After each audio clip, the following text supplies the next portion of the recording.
recording? That is. And has still that got recording. a... Can you see my waveform? I can see your waveform. I can feel your heartbeat. I can see your wave. What is a waveform if not an oral heartbeat? Yeah. What is a heartbeat if not a waveform for the body? Do you have another one of those? I can get you one. I would love one. All right. Hey, Joe's just, I don't know. He's editing this episode, so he might cut this out, but he's going to get me a kombucha because as host, he's hosting me at his house. He did not offer me one until he got all comfortable. All right. Well, hello everyone, and welcome to Film Franchise Fortnights on the Cold Pop podcast. You may be sensing a bit of different energy in the room, and that's because we're in the room together, aren't we, Richard? With you, the audience. Yeah, you're here with us, and it is a mild summer day here in Otautahi, Christchurch, New Zealand. Mm-hmm. And Richard's down from Auckland. Yeah. And I'm puffed, I'll say. I can tell, yeah. I'm puffed because Richard just asked me for a kombucha. We have it all on tape. We do have it all. Should we keep that in? I think maybe it's like a pre-credit scene. A pre-credit scene, a.k.a. the whole thing. A boring intro that people are going to turn off. Well, I mean, a pre-credit scene is just the main feature, isn't it? I guess so. It's funny being in the same room as you. You get a lot more sense of, and I'm doing it too, so it's fine, but how different your podcast voice is from your speaking voice. Right. Yeah. I feel like you're screaming at me. So what's my normal voice would be like this? Yeah. Hey, man. So you want to do the podcast now? I guess. You're putting on a voice. You're putting on a non-podcast voice. So for like the podcast is my true self, and then everything else, that's the mask that I wear. You are the Batman of podcasting. I am laid back on my bed, which is such a comfortable way to do this that I never do. I'm always at my computer, just horribly uncomfortable. So this is Film Franchise Fortnights on the Cold Pop podcast, and we didn't discuss this beforehand. Is this our Film Franchise Fortnights finale? Yeah, I mean, I didn't think it needed to be discussed, but yeah, I guess. So this is the last one for the year. We're going to take a tiny little break. Presumably for the year, maybe ever. Well, that's the case at the end of every year. So we will be taking a break after this. We've got our... Although, because normally we would do the Marvel wrap-up, but you haven't even seen half of it. I never watched Secret Invasion. And I think we're just going to fold it into, like, the end-of-year most disappointing. Which isn't called that anymore. Yeah, what's it called? It's just called Every Movie We Watched. Yeah. And so, yeah, we've got that. We've got, which are usually two-parters, and then we've got the most anticipated, which is two-parters as well. Every film we will watch in 2024. Yeah. And... then usually one or two other things. There's usually a sample pack. I reckon the episode coming out after this one will be a sample pack. I'm just predicting that now because I'm looking at my week ahead and I'd like some relaxation. Yeah, you're right. Yeah, because this episode that we're recording now, as you're listening to it, is coming out on Christmas Day. Yeah. And then so the next one would be New Year's Day, I think, right? And then, I mean, I don't really have any time to podcast or to edit a podcast. Nor do I, Richard, because I am going on a vacation. Wow. Oh, you could say you're going on a holiday. Yeah, or holiday. I mean, you're kind of here on a Christmas vacation. Anyway. Break, yeah. Which is why... did we land on this one, or was it voted? This was voted by patrons who we asked for. We didn't. It's getting to the point where it's too restrictive to say has to be a Christmas franchise or a Christmas entry, even because. Yeah, I mean, like Christmas Vacation is one of the last entries in a franchise we have that is Christmas themed. Yeah, and so we'd say. Holiday themed, so it's like, anything that gives you that sense of togetherness is about family. We did Frozen one year, we did American Tail last year because it's a Hanukkah franchise technically, and so but yeah, I mean this year happened to be one of the sort of last truly Christmas franchises. What percentage of the Vacation franchise is Christmas themed, because there are two Two-thirds. Christmas.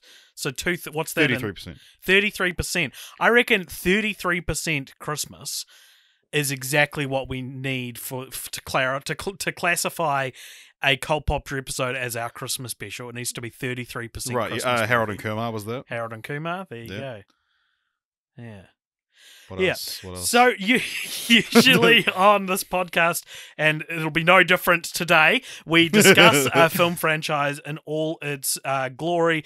And as we just said, this time we're doing the National Lampoon's Vacation franchise. Yeah. And Richard, I'm not even in front of my computer, so even if I wanted to steal the MC duties from you, I would have nothing to look at right now. So tell me about National Lampoon and its flagship franchise. Well, yeah, so I'm going to be reading notes off my phone because I'm in AJ's house. Mm-hmm. So apologies if it's a little more disconnected than normal. Mm-hmm. But yeah, the National Lampoon was a magazine, I believe, started as the Harvard Lampoon, and they would just lampoon the shit out of shit going on at Harvard. It's such a boomer word to describe what they're doing. What would you call it?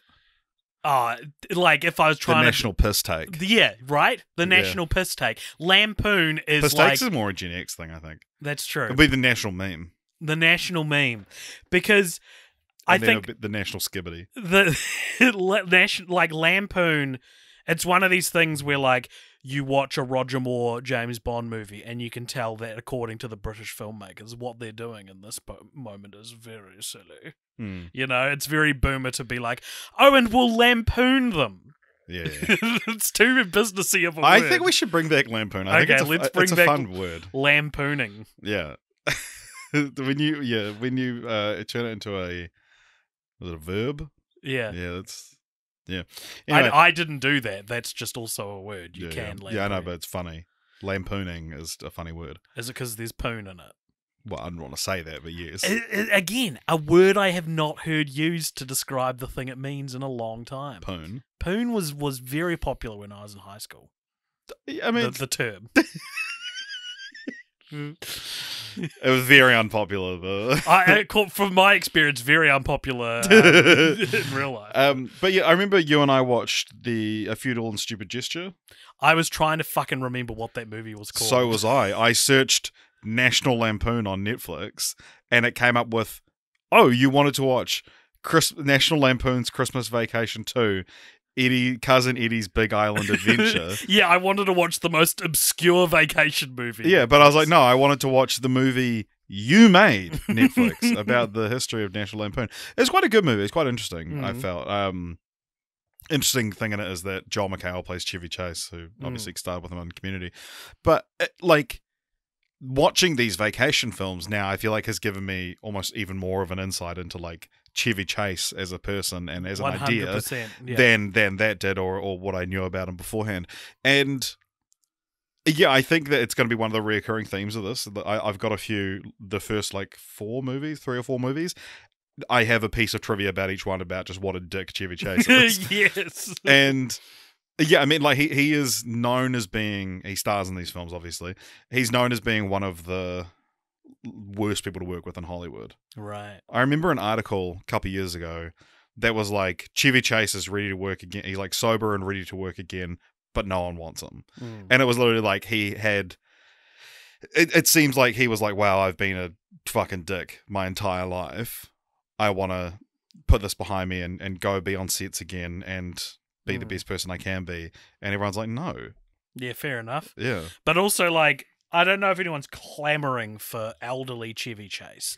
Maybe if you turned this new Leaf Chevy in the 80s when you were a bankable leading man, maybe then. But... Or even if you just behaved on Community. Yeah. And been like, oh my God, yeah, Chevy Chase having this second this second period of his career where he's or it would be like a John Cleese situation where he's just shows up in the worst shit you've ever seen, which is what he's doing, I guess. I guess so. Yeah. So yeah, the Vacation series, or National Lampoon's Vacation, consists of 6 films. I think last week we said when we rolled it, we said there was only 5, or we're not. I thought there were 8. Yeah, so I was quite surprised to learn there's only 6. It's interesting because I knew about Cousin Eddie It's a So big did vacation. But I think I didn't know about Vegas Vacation. I knew that it went. Here's what I knew beforehand. Mhm. I knew the first one was called Vacation, Yep. or National Lampoon's Vacation. I knew I had seen Christmas Vacation, and I knew it was not the second one. Yeah, right. And I knew that there were more, Yeah. and I knew there was Cousin Eddie's Big Island Adventure, because that's the one. That's an anomaly, so you recognize that. And I knew there was the 2015 reboot. I would have guessed that it would have gone more than so what are they? Let's say the titles. So there's National Lampoon's Vacation, National Lampoon's European Vacation, National Lampoon's Christmas Vacation, Vegas Vacation. Now I didn't forget to say National Lampoon there. No, It's we'll not talk part of the about it, title. we'll talk about it. Don't worry, we'll get to it. National Lampoon's Christmas Vacation 2, Eddie's Big Island Adventure. Cousin Eddie's Big Island Adventure, and Vacation. Yes. And I would have guessed until this week that there were two more something vacation movies. Well, even when you were halfway through watching them for the Absolutely, podcast. yeah. That Chevy Chase had been in. Because European and Vegas had not stuck in my mind. I just knew that they were there somewhere, but I didn't know what they were called. Yeah. But so the first film came out in 1983, was directed by Harold Ramis, written by John Hughes. Mm-hmm. And what do you think it has on Rotten Tomatoes? Interesting question. For all of these, very interesting questions, because this one and Christmas Vacation, I feel like live in the hearts of red-blooded Americans. Right? I feel like Americans freaking love these movies. They love Chevy Chase. But I also think that these are also the kinds of movies that critics don't really like. Yeah. So let's go for the first one. Ooh, let's go 65. So this is, I think, one of the most surprising Rotten Tomatoes scores we've had since maybe Spy Kids. It's got 94%. Right. Okay. Yeah. So it did come out. If this came out now, this would get 64% on Rotten Tomatoes. Yeah. Because people will be like, that's just the same movie. They'd be like, that's the same movie. Why is Chevy I know how old Chevy Chase is. Yeah, why are you trying to kid me? But yeah, it's based on a short story, Vacation 58, by John Hughes, which was written for the National Lampoon magazine. And we do have our unpaid intern has read that story and compared to the films, and so we'll come to that in a bit.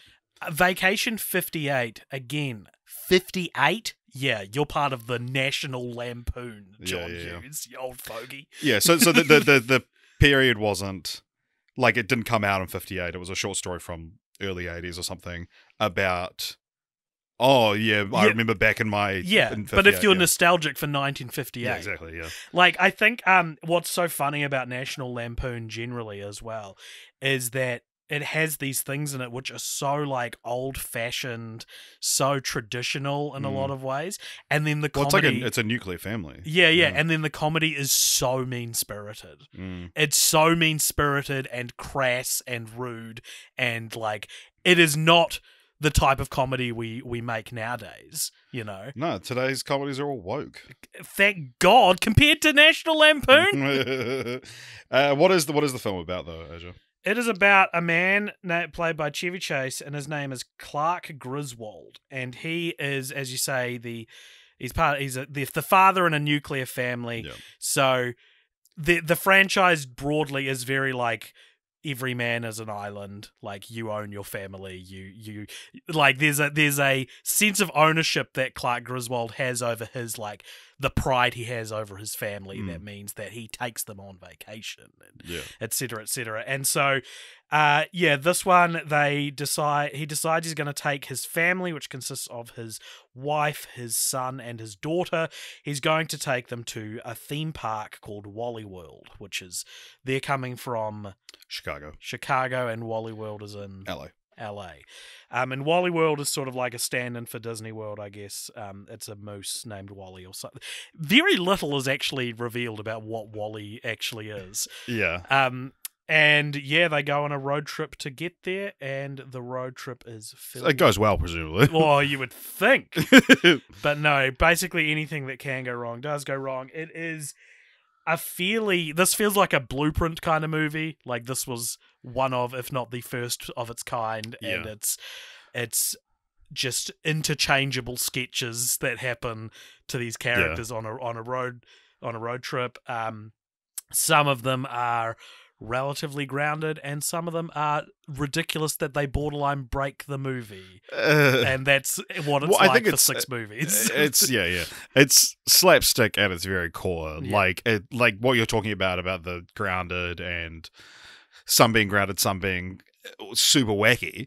That it's like that's sort of inherent in slapstick, I think, and especially like what I said earlier about like getting this real insight into Chevy Chase, because it's come out like recently. He was on Mark Maron's podcast and he's like, yeah, Community wasn't funny, and it's like, okay, now I know what Chevy Chase's sense of humor is. Yeah, no, exactly. That's such a good way to put it, because it's like, and it is slapstick, and there's not really anything wrong with slapstick as a genre, but like it's the falling down and it's stuff he did on Community every now and then. But like I said, like one of his famous sort of series of sketches on SNL was his impression of Ronald Reagan, who was president at the time, and it was just that he just fell down a lot. Like it was just a giant slapstick thing.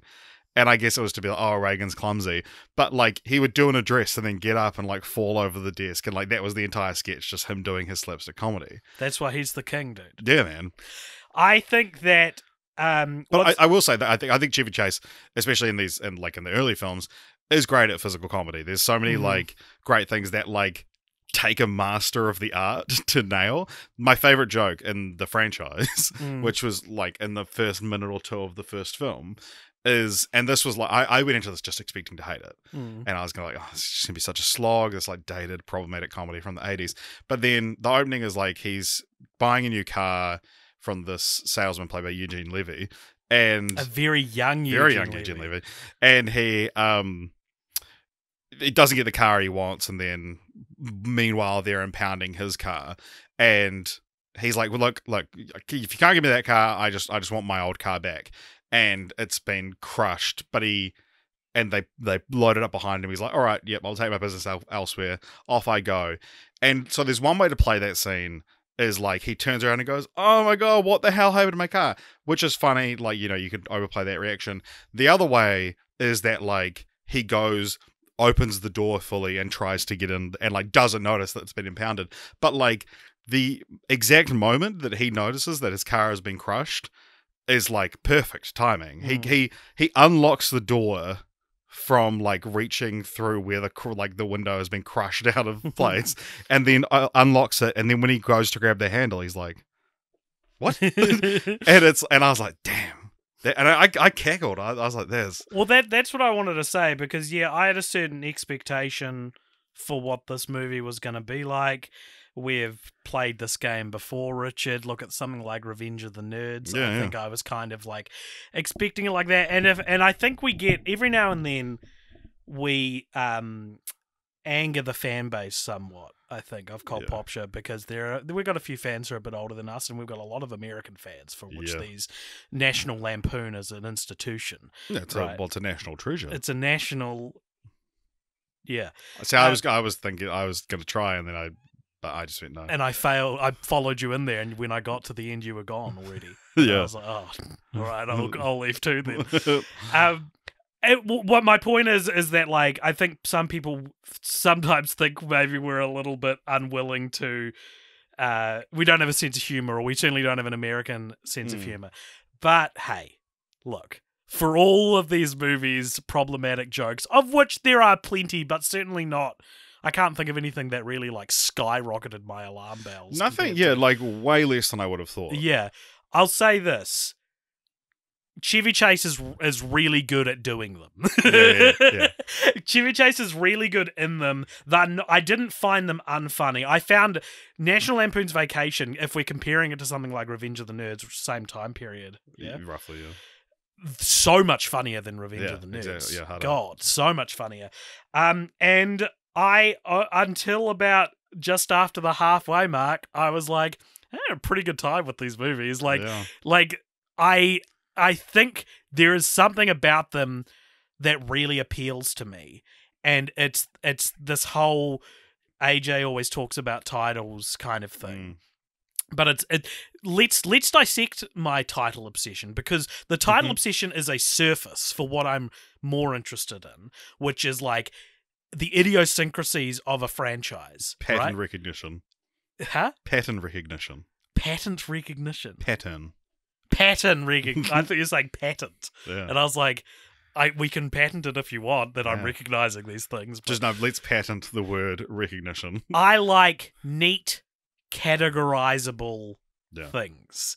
And a series where each of the films is something vacation, that's pretty appealing to me. And so it is, we talk about, I feel like there've been plenty of times where like one of us has pitched a sequel for continue the franchise or a series of sequels that is embracing the sausage getting made nature of do it again in a different location, time period, whatever, right?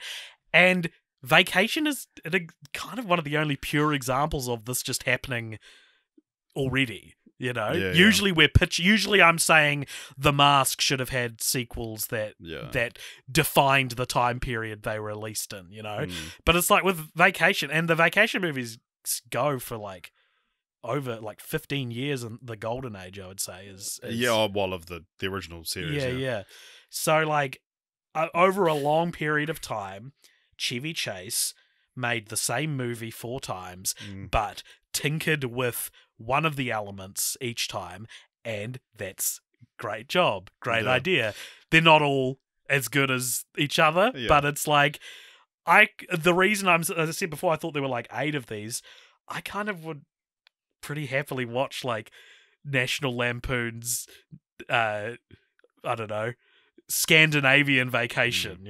I chose that specifically because I think National Lampoon's African or Asian Vacation would have been a shit show. Oh, absolutely. Yeah. And I'm glad they didn't make them. There was. But those are the obvious they'll ones. probably come later on, but there was Chevy Chase at one point pitched Australian Vacation. Right. Yeah, that would have worked. Yeah, anything Asian or African, it's like they're not gonna. Let's not let Jimmy Chase do this. Yeah. So it is like though as well that it's like take the National Lampoon branding off it, but it's like it's crazy that there's the fourth one did. Yeah. But you have a film, one of the most popular films of the 80s. Is essentially just called Vacation. What's the plot? A family goes on vacation. Things go wrong, and it's like I feel like.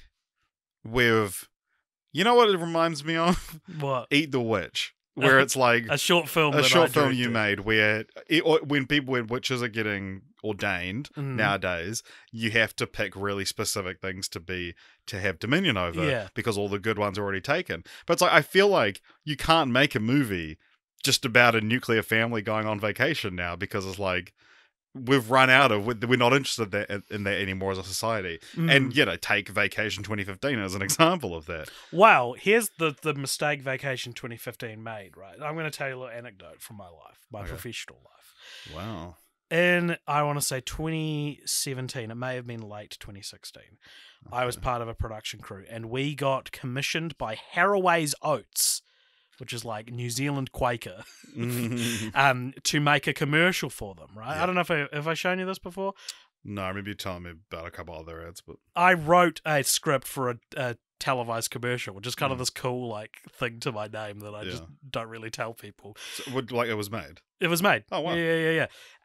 And one of it was basically like a family is getting ready for school, for work, for whatever, and Haraway's Oats is there, and I can't remember what All Black it was, but an All Black comes out. This is a rugby player in New Zealand, comes out of the oats packet, and because he's like, they got the celebrity because the oats are strong or something, right? And the first note we got back from Haraway's was like, breakfast time does not look like how you've written it anymore. Yeah, right. Right? So we had written, again, like a nuclear family kind of situation. Yeah. They were like, no, the dad's already gone to work. No. The parents have to be gay or something. No, it wasn't like that. But like, we cast like someone younger than me as a mother of 2 children. Right. And I was 23 at the time. So so it was like, it was supposed to look very modern, iPad family, the iPad family, right? That was their last name. Yeah. And you can watch the ad if you look up Haraway's Oats. Ben someone, can't remember, it was a rugby player. He's probably fucking retired now because he'll be like 25. So, yeah, and I thought that was a really interesting note. And to your point that you couldn't make Vacation now because we don't care about the nuclear family.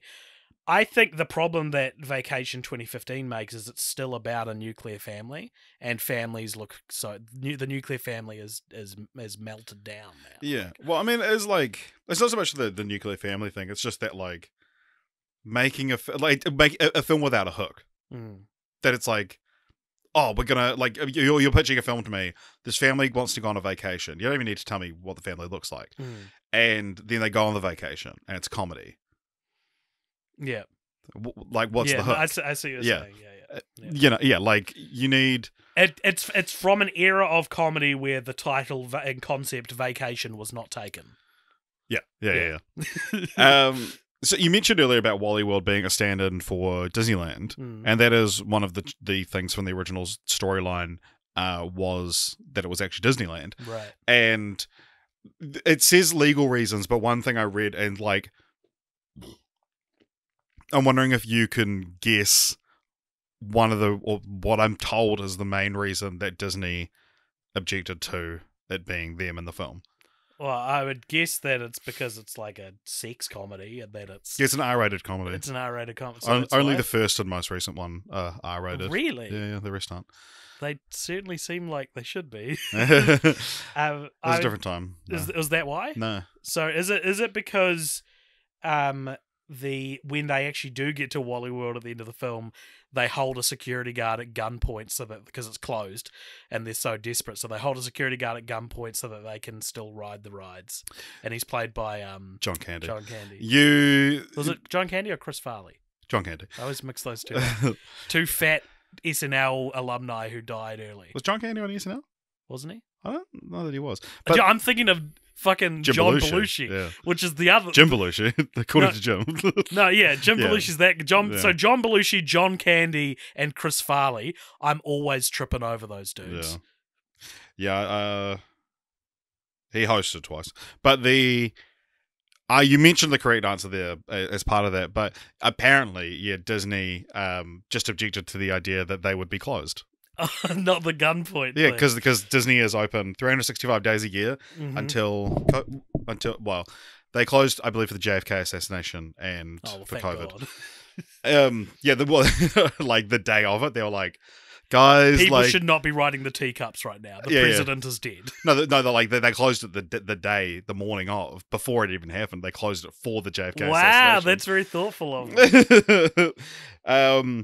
But that's interesting that it's like, it feels untrue, but it was on IMDb trivia, so it's obviously true. Well, yeah. So, producers originally were hesitant because they said it's too episodic, and it is. Yeah, and they all are. And John Hughes was like, "Yeah, it's supposed to be episodic." Yeah.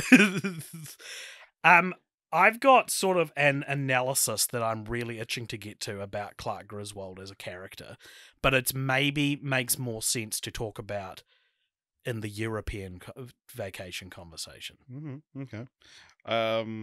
Okay, well, be patient.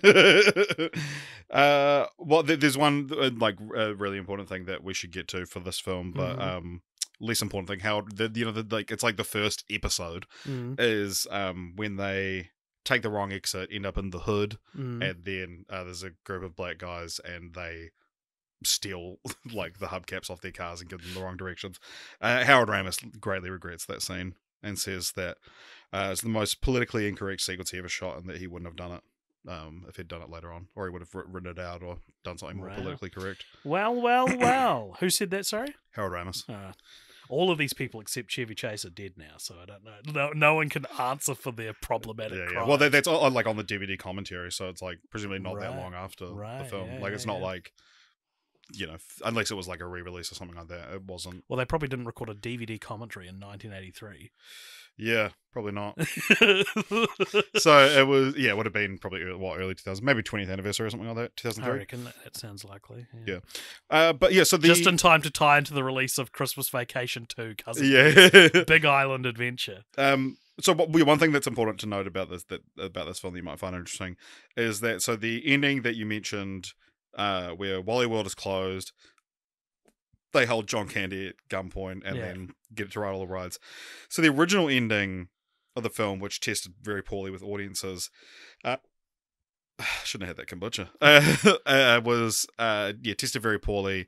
They reshot it, and the original ending is considered lost media. Right. Chevy Chase claims to have a VHS of it, but Wow. it's otherwise He lost. would. So in the original, after Wally World is closed, they go to the Hollywood house of Roy Wally, who's the stand-in for Roy Disney, who was sort of in the 80s was Walt's brother, who was running the theme parks, etc. Clark points a BB gun at Wally and then forces him, a security guard, and Wally's business associates to sing and dance Wally World theme songs before the police arrive to arrest Clark.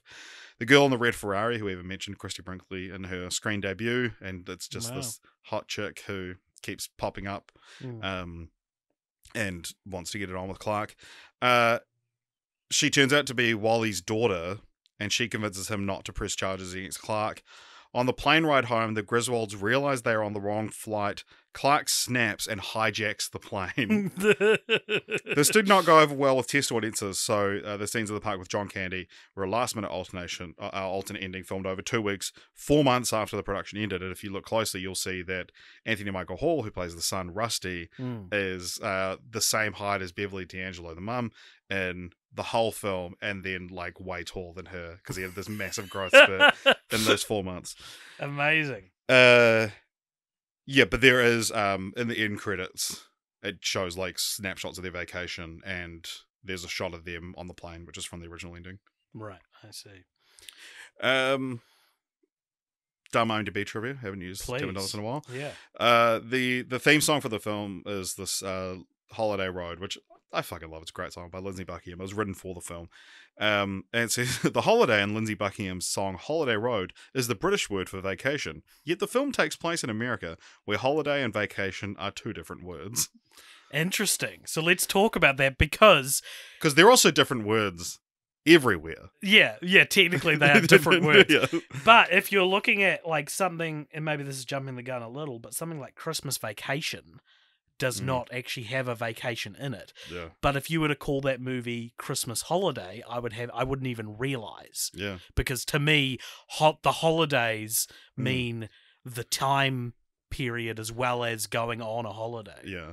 Which is something that we get from British English. I asked in the Discord today if holiday and vacation are synonymous, and they said no, they're not. Right. And that they're only like, you don't hear about people saying I'm going on holiday, but like unless it's like time off work. But holiday refers to like what the day is, or like in the calendar. Vacation is a trip. Because in New Zealand, we would seldom say vacation in any context. Yeah. Like people would know what you meant if you say it, obviously, but it's like yeah.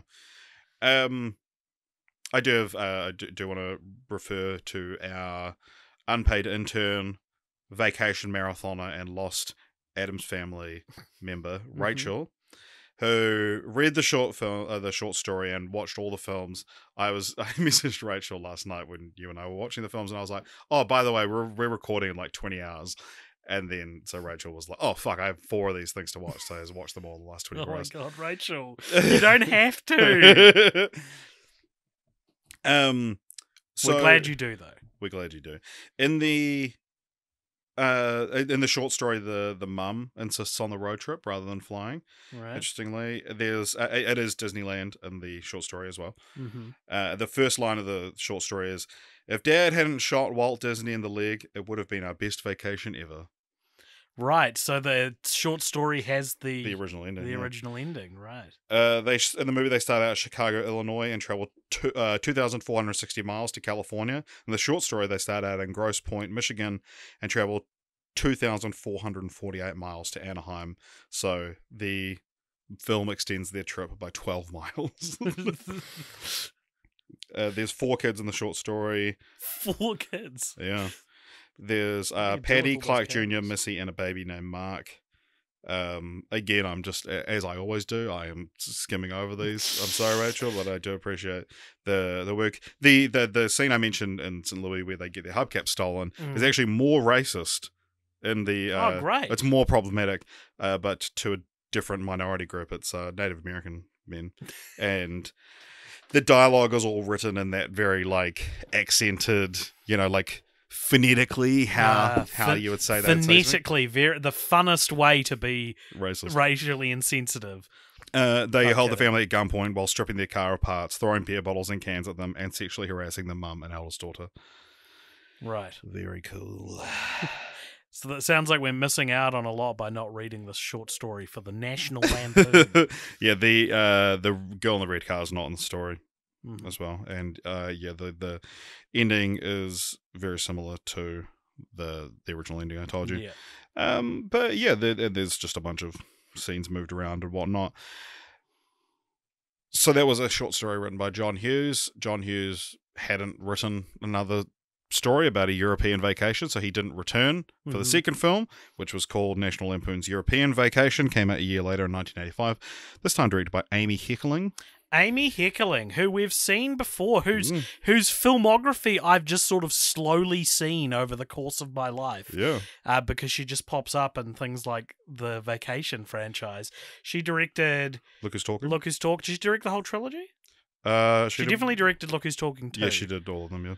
Clueless, Fast Times. Yeah, Fast Times, Ridgemont High. So she's made, like, for a name I would say is by no means a household name. She has been a part of some, like, massive tent poles in pop culture. Yeah, one of these things that it's like, a female director before female directors were really getting their dues, you know? Yeah, exactly. Yeah. And with that lens, boy, is this an interesting movie to talk about, I think. Yeah, because it's like there's Amy Heckerling's films all tend to have a feminist or like a at least a female positive message, let's say. And yeah, it was interesting going into this one, and we'll talk about what it's about in a sec, but yeah, a lot of the stuff that it's like, especially I thought with like Rusty and Audrey, the two children, that it was like, it's based like throughout the whole series. I would say that Rusty is more the main character out of the two children, and there's a lot of, and he not necessarily isn't in this one, but there's a lot more like main characterisms given to Audrey. I thought. I thought as well that this is Alan's funniest vacation movie. I thought she should have been called Alan's funniest vacation. She was actually given jokes and things in this one. Yeah. Like, and again, I hate to be the male feminist about it, but it's like, you can, if you're looking, you can tell that this one was directed by a woman compared to the others. Yeah, exactly. And how do you think audiences or critics responded to that? Oh, probably terribly. I imagine this has the lowest score of the franchise. You think this has the lowest score of the franchise? Yeah, I reckon this has a lower score than Cousin Eddie's Big Adventure. This is 37% on Rotten Tomatoes. You don't need to tell me the lowest the scores, but can we go through the scores now? I think it's important to understand. Okay. What do you think? Christmas Vacation tends to be everyone's favourite, at least audiences, but I reckon that is not. So the one with the most staying power, because being a Christmas film, there's a reason to revisit it. Yeah. I reckon it's not more than the first one, but maybe like 50-60%. 70. So it's fresh. Yeah. What about Vegas Vacation? Vegas Vacation will have the lowest of the first four. That'll be like 20%. 15%. 15%. Cousin Eddie won't have a Rotten Tomatoes score. Doesn't have one. 12% with audiences. And Vacation will be like 30 to 40%. 27. Yeah. So I think I've got Therefore I am. I've got exactly. I've got some stuff to say. Maybe we should quickly go over the plot. It opens with them winning like a family fortune kind of game show. Where they're in pig costumes. And the host makes out with the 13-year-old daughter. So that is a reference to an actual game show host that did that. Right. He was the host of Family Feud in the 50s or the 70s, I don't know, some early time period. And there's like really creepy clips of him on YouTube, and he's just like, "Oh, you got a little kiss for me there?" And like kisses them on the lips, and it's like, and these like 13-year-old girls and shit like that. It's fucking gross. And so it's a taking the piss out of that. Lampooning it. That makes it a lot better, because without that context, I was like, Amy Heckerling, you are off to a bad start for the female reading I'm going to do of this, feminist reading I'm going to do of this film. So they win a European vacation on a whim because... They win a job in Europe. National Lampoon's Vocation. Dibs. European Vocation. So because like the question is like who discovered this part of whatever, and the competing family get it wrong, and then Clark's trying to think, and Alan says Clark, and they're like, that's correct, it was Lewis and Clark. So they win a European vacation which consists of England, France, Italy, and Germany. Yeah, they got it. Yeah, I mean those aren't all. Yeah. Anyway, so that's the setup. Enjoy, ladies and gentlemen. And I thought, like, this is my favorite one. This is my favorite vacation movie. I thought it was super funny. I think there's this gag that just made me like crack up over and over again, which was when they're driving in England for the first time, and Clark can't figure it out because you have to drive on the opposite side of the road from what he's used to, and he crashes into 3 people in a row, and this is a 20-minute scene, right? So he crashes into one guy, probably writes his car off. The guy gets out, and he's such a polite British man that he's like, "Oh, don't worry about it, old chap." And that's enough. That's still funny. They then immediately crash into someone else, where the crash is a lot worse, but the same thing happens. The guy's like, "No, don't worry about it." And then they run over Eric Idle on a bike, and he gets up and is like, "No, don't worry about it." Don't worry about it. And just the idea, like, okay, and this joke gets to the heart of why I think European vacation is better than vacation. Right? Here's what I want to say, and people are going to disagree with me, and that's fine. I'm not. I'm just a feminist. I like this one. This is something I want to explore verbally. Whether people think I'm giving the film, people think I'm not being fair or not, whatever.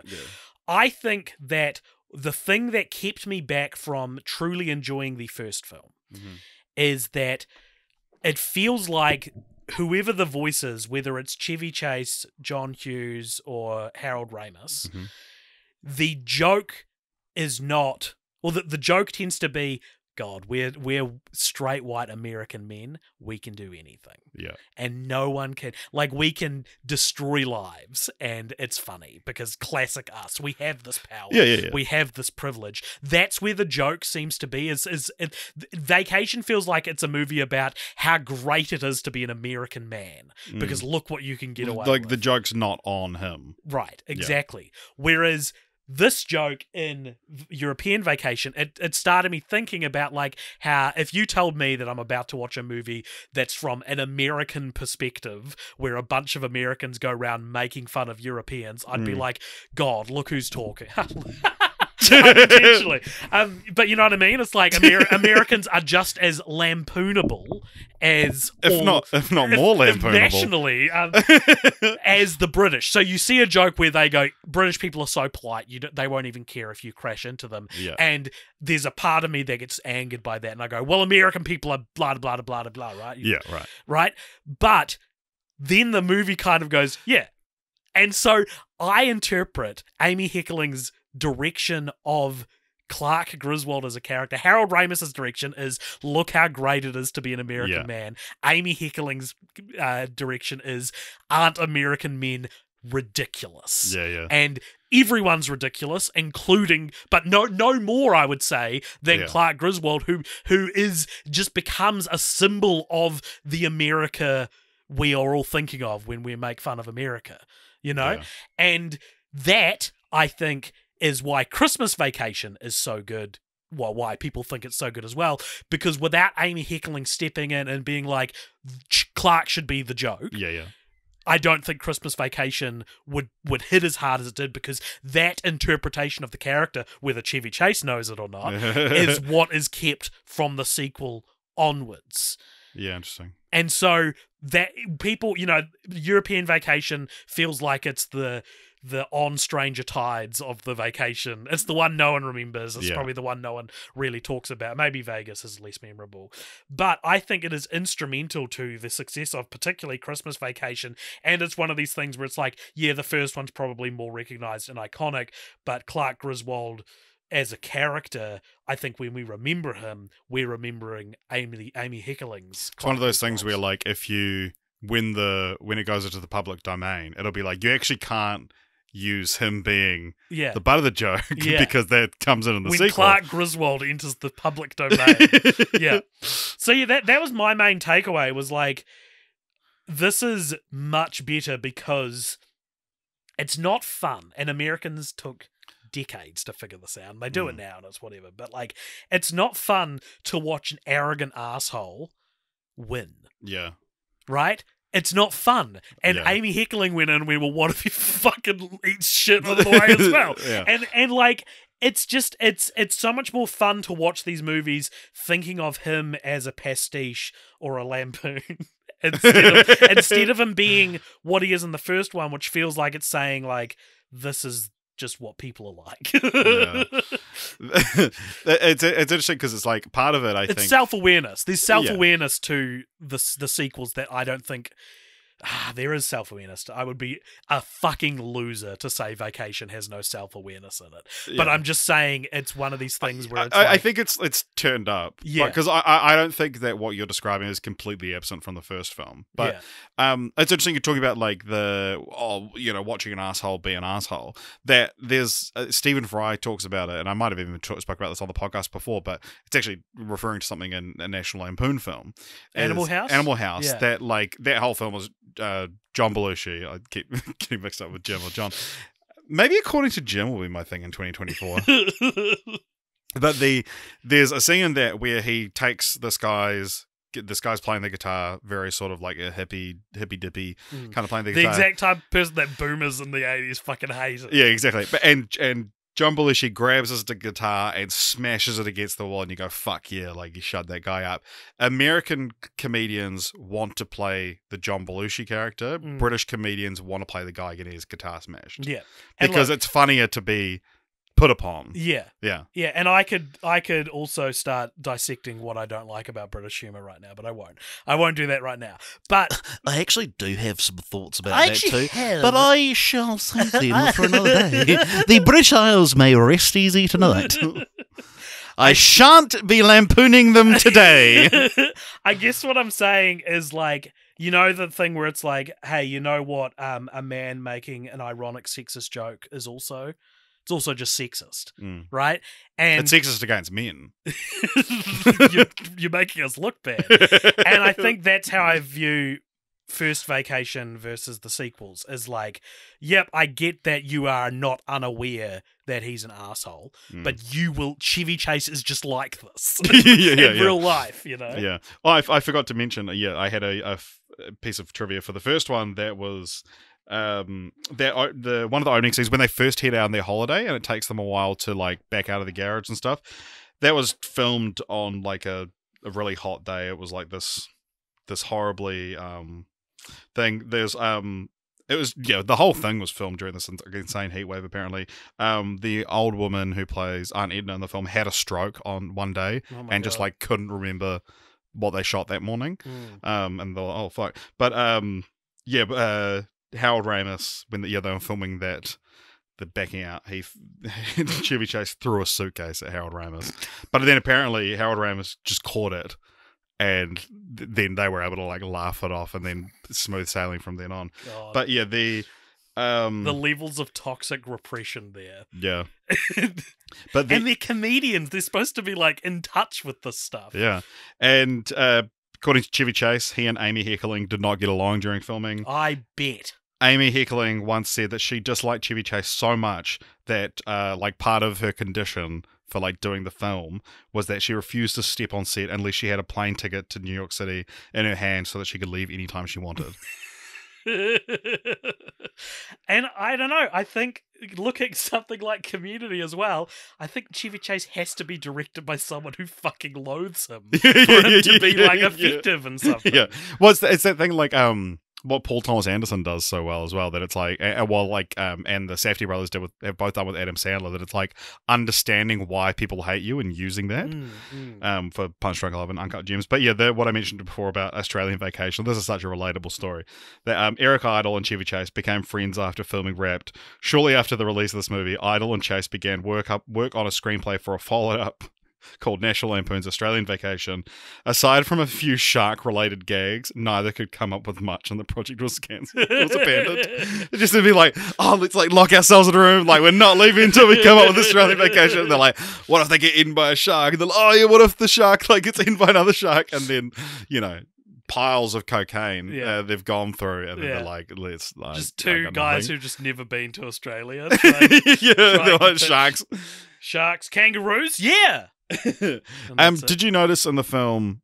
All these films are filled with cameos, and they get more recognizable to us, presumably to you as well, Yeah. as the films go on, because it's like, can you believe we got for this film? Yeah. But there's an interesting one in this. There's a scene where they're staying at like a bed and breakfast type thing in the UK, and they have a shared bathroom, and they're talking in the Ellen's having a bath, and she puts this cloth over her eyes. She doesn't realize Clark leave, and another guy comes in. That's a great joke. I Yeah. was like, this is a good short film. Yeah, did you notice that was Robbie Coltrane? Yeah, I did. Yeah. Yeah. Hagrid himself. Mm. I've got a couple of pieces of one piece of Damo and Debbie trivia. In the scene where Clark is enjoying the Italian landmarks after the family leaves him alone, he is standing in front of a building and takes what is believed to be one of the first selfies ever recorded on film. Wow. Oh, wow. But it's like, I bet the person who wrote that like hasn't done research No, into just like noticed it happening. yeah, and he was like, oh, probably. And time for a long-awaited return, AJ, of a segment that we don't do so much anymore, but Can I guess what it is? yes. Is it Did You Get a Boner When? No, but please tell me of your boner. No, I didn't get one. Did you? No. Did you get one of the... No! Shut up! It was interesting. We didn't talk about it, but in the first one, like, Beverly D'Angelo is naked. Well, no, we can talk. Let's talk about this briefly. Yeah. This is this, like... So, I think, like, comedies now... Well, actually, comedies now tend to not be that overtly, like, exploitative, which is a good thing. But let's say comedies from 5-10 years ago. Yeah. Like, they do a better job of making the nudity or the sexiness also funny.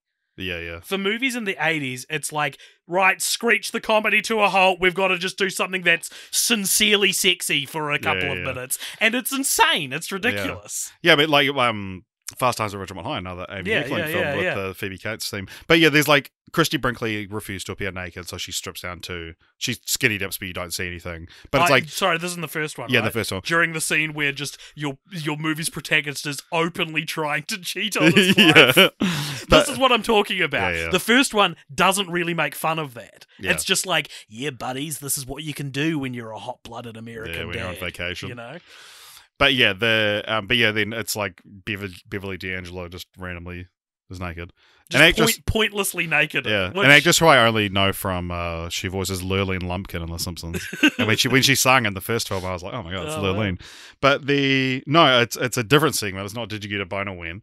Randomly place useless statistics. Oh, it's back. Yeah. So this is this film, European Vacation, is the second film to star Chevy Chase and Paul Bartel that came out in 1985 that you and I watched for the podcast and recorded a podcast about in person in Christchurch because they are both also in Follow That Bird.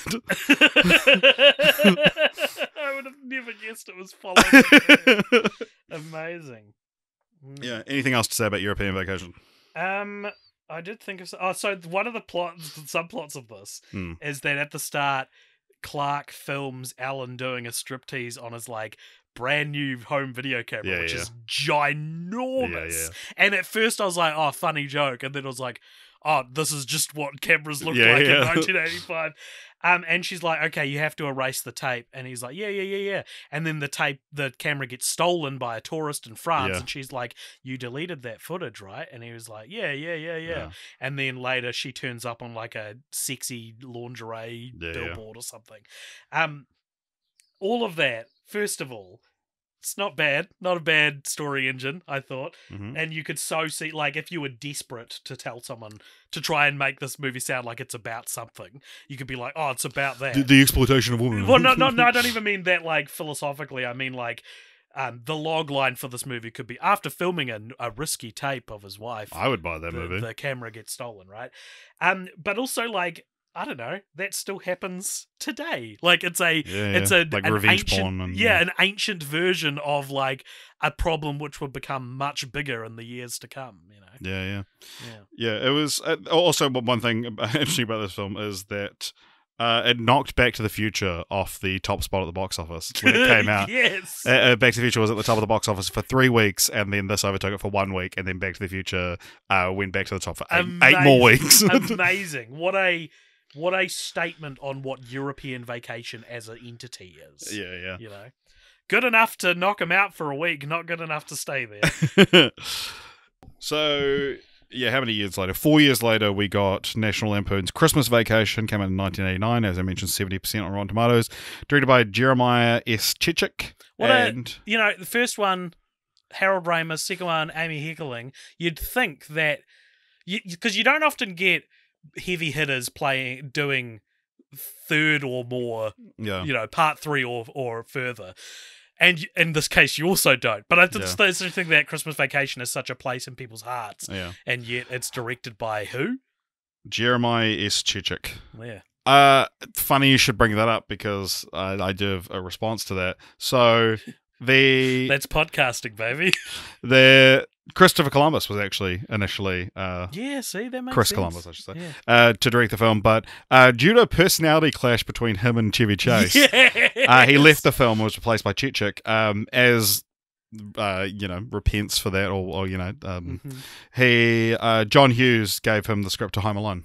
There we go. And he was allowed to do that as because it's like, I was excited to work together. Here you can do Home Alone. This is a real what are the someone are dead. Rosencrantz and Guildenstern are dead. Rosencrantz and Guildenstern are dead of franchises. Yeah. It's just Vacation is the reason. Imagine if Vacation was the reason every single other franchise we'd ever done had been greenlit. Yeah. So this is again based on a John Hughes short story, Christmas 59, I think. And yeah, apparently the studio begged him to come and do another one, and he said, I'll only do it because I have the short story that I like that I can base it on, and he said, those movies have basically become little more than Chevy Chase vehicles, and he resented that. Right. Yeah, and so that's why the fourth one doesn't have the National Lampoon title and doesn't why. And doesn't have anything to do with John Hughes, because they're essentially disowning the franchise at that point. But yeah, we have a whole new film. We didn't mention this in the last two, but once again, we have a new Rusty and Audrey because they're recast every time, strangely. The couple of things about why they're recast. So the first one was Anthony Michael Hall and Dana Barron, who does return in We'll talk about Cousin this. Eddie. Yeah. But the Anthony Michael Hall couldn't do it because he was doing Weird Science. And so because he couldn't, Amy Heckerling was like, let's recast both of them. Mm-hmm. And then they sort of try to get the same looking people. They're very similar looking. And then in Vacation. Christmas they'd look nothing alike. But yeah, it's more than that. Yeah. So in Christmas Vacation, I don't know if this is talked about much, the ages are swapped. Yeah, so I think the ages were supposed to be, because what is it in Christmas? She's older. She's older. Well, I assume she looks Yeah. older. Well, you've bought me a shirt that's in my washing basket over there that has. So Richard yesterday gave me a Christmas present. There was a Merry Christmas from the Griswolds T-shirt, and it's from the Christmas Vacation. So she's played by she is a big role in Yellow Jackets. All right. But and Rusty has a big role in the Big Bang Theory because it's Johnny Galecki. Yeah. But so what so when they recast the kids in the second one, I was like, you got to do what you got to do. Kids age out of the role. And then I saw it was like only a couple years later. And I was like, you probably could have just. Well, I mean, Anthony and Michael Hall almost aged out of it while filming the last scene. Yeah, that's true. So in the second one, it feels like it's out of necessity. What I loved about it in the third one is like, now you're being funny with it. Yeah. Because the ages are wrong. Well, in the fourth one, he goes, I hardly even recognize you guys anymore. But I actually didn't like that. I don't think they should have acknowledged it. Yeah. Right? And we'll get to Christmas Vacation in a second. Here's something fun. Right? Go for it. What if? What if each vacation movie? Yeah. And I mean, if you were to think about this in real world logic, this is where you'd end up. What if they each take place in a different timeline where the only difference is which sperm got to the About Time rules? Yeah. That's what I think this is Yeah. that it's each one takes place in a timeline where the only thing different is the sperms that made the Griswold children, right?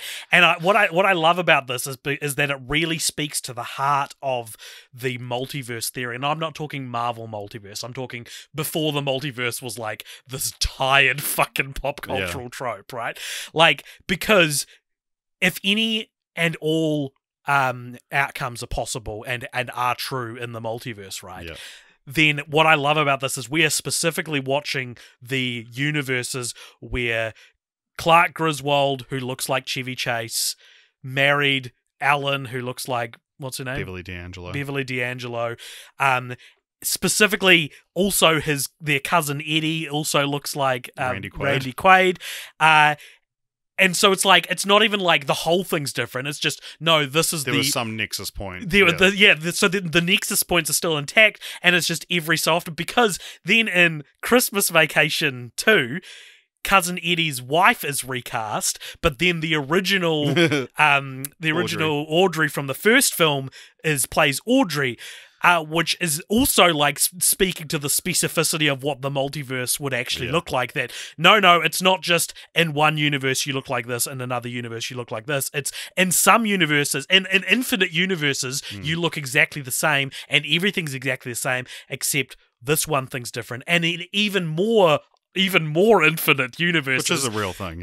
That's what I just said is true, but also the version of your daughter from this other universe that has nothing to do with you looks like this and this, so like everyone looks like everyone in every universe. Was this part of your continue the franchise? No, because it was mine. I'm so sorry. The 2015 Vacation movie fucks this up by showing childhood photos. Yeah. But my theory there is that it's actually a demonstration of the Mandela effect in real time. That he's looking at and the universe is switching timelines as he's looking at the photos. Interesting. We'll further elaborate on that when it comes to continue the franchise. But Christmas Vacation. What happens in this one? So this one, they go on vacation. They don't actually. What? You're fucking kidding me. You're dead wrong. Clark, being a boomer American man, just really loves Christmas, and that's almost entirely the plot. Yeah, we actually think it's gone a little too capitalist. That's what we think, us millennials. And he's expecting. He's expecting his Christmas bonus, but Brian Doyle Murray, who's such a film franchise Fortnights guy, he is like, he's his boss, and he's not giving him the bonus, and it's basically like I'm telling you the one through line of the film, which is not really what it's about, but it's the one thing that actually goes from scene to scene, is that he's already invested in a swimming pool and hasn't yet got the money. Winds up with them kidnapping. Well, Cousin Eddie shows up, who wasn't in the second one. I thought that was interesting. Yeah. He shows up and he kidnaps his boss, and that's what saves the day. The parents are around. The parents are all played by recognizable elderly comic actors. You got Doris Roberts from Everybody Loves Raymond. You should become an Everybody Loves Raymond guy. I don't know that I love Raymond. I'd seen this one before.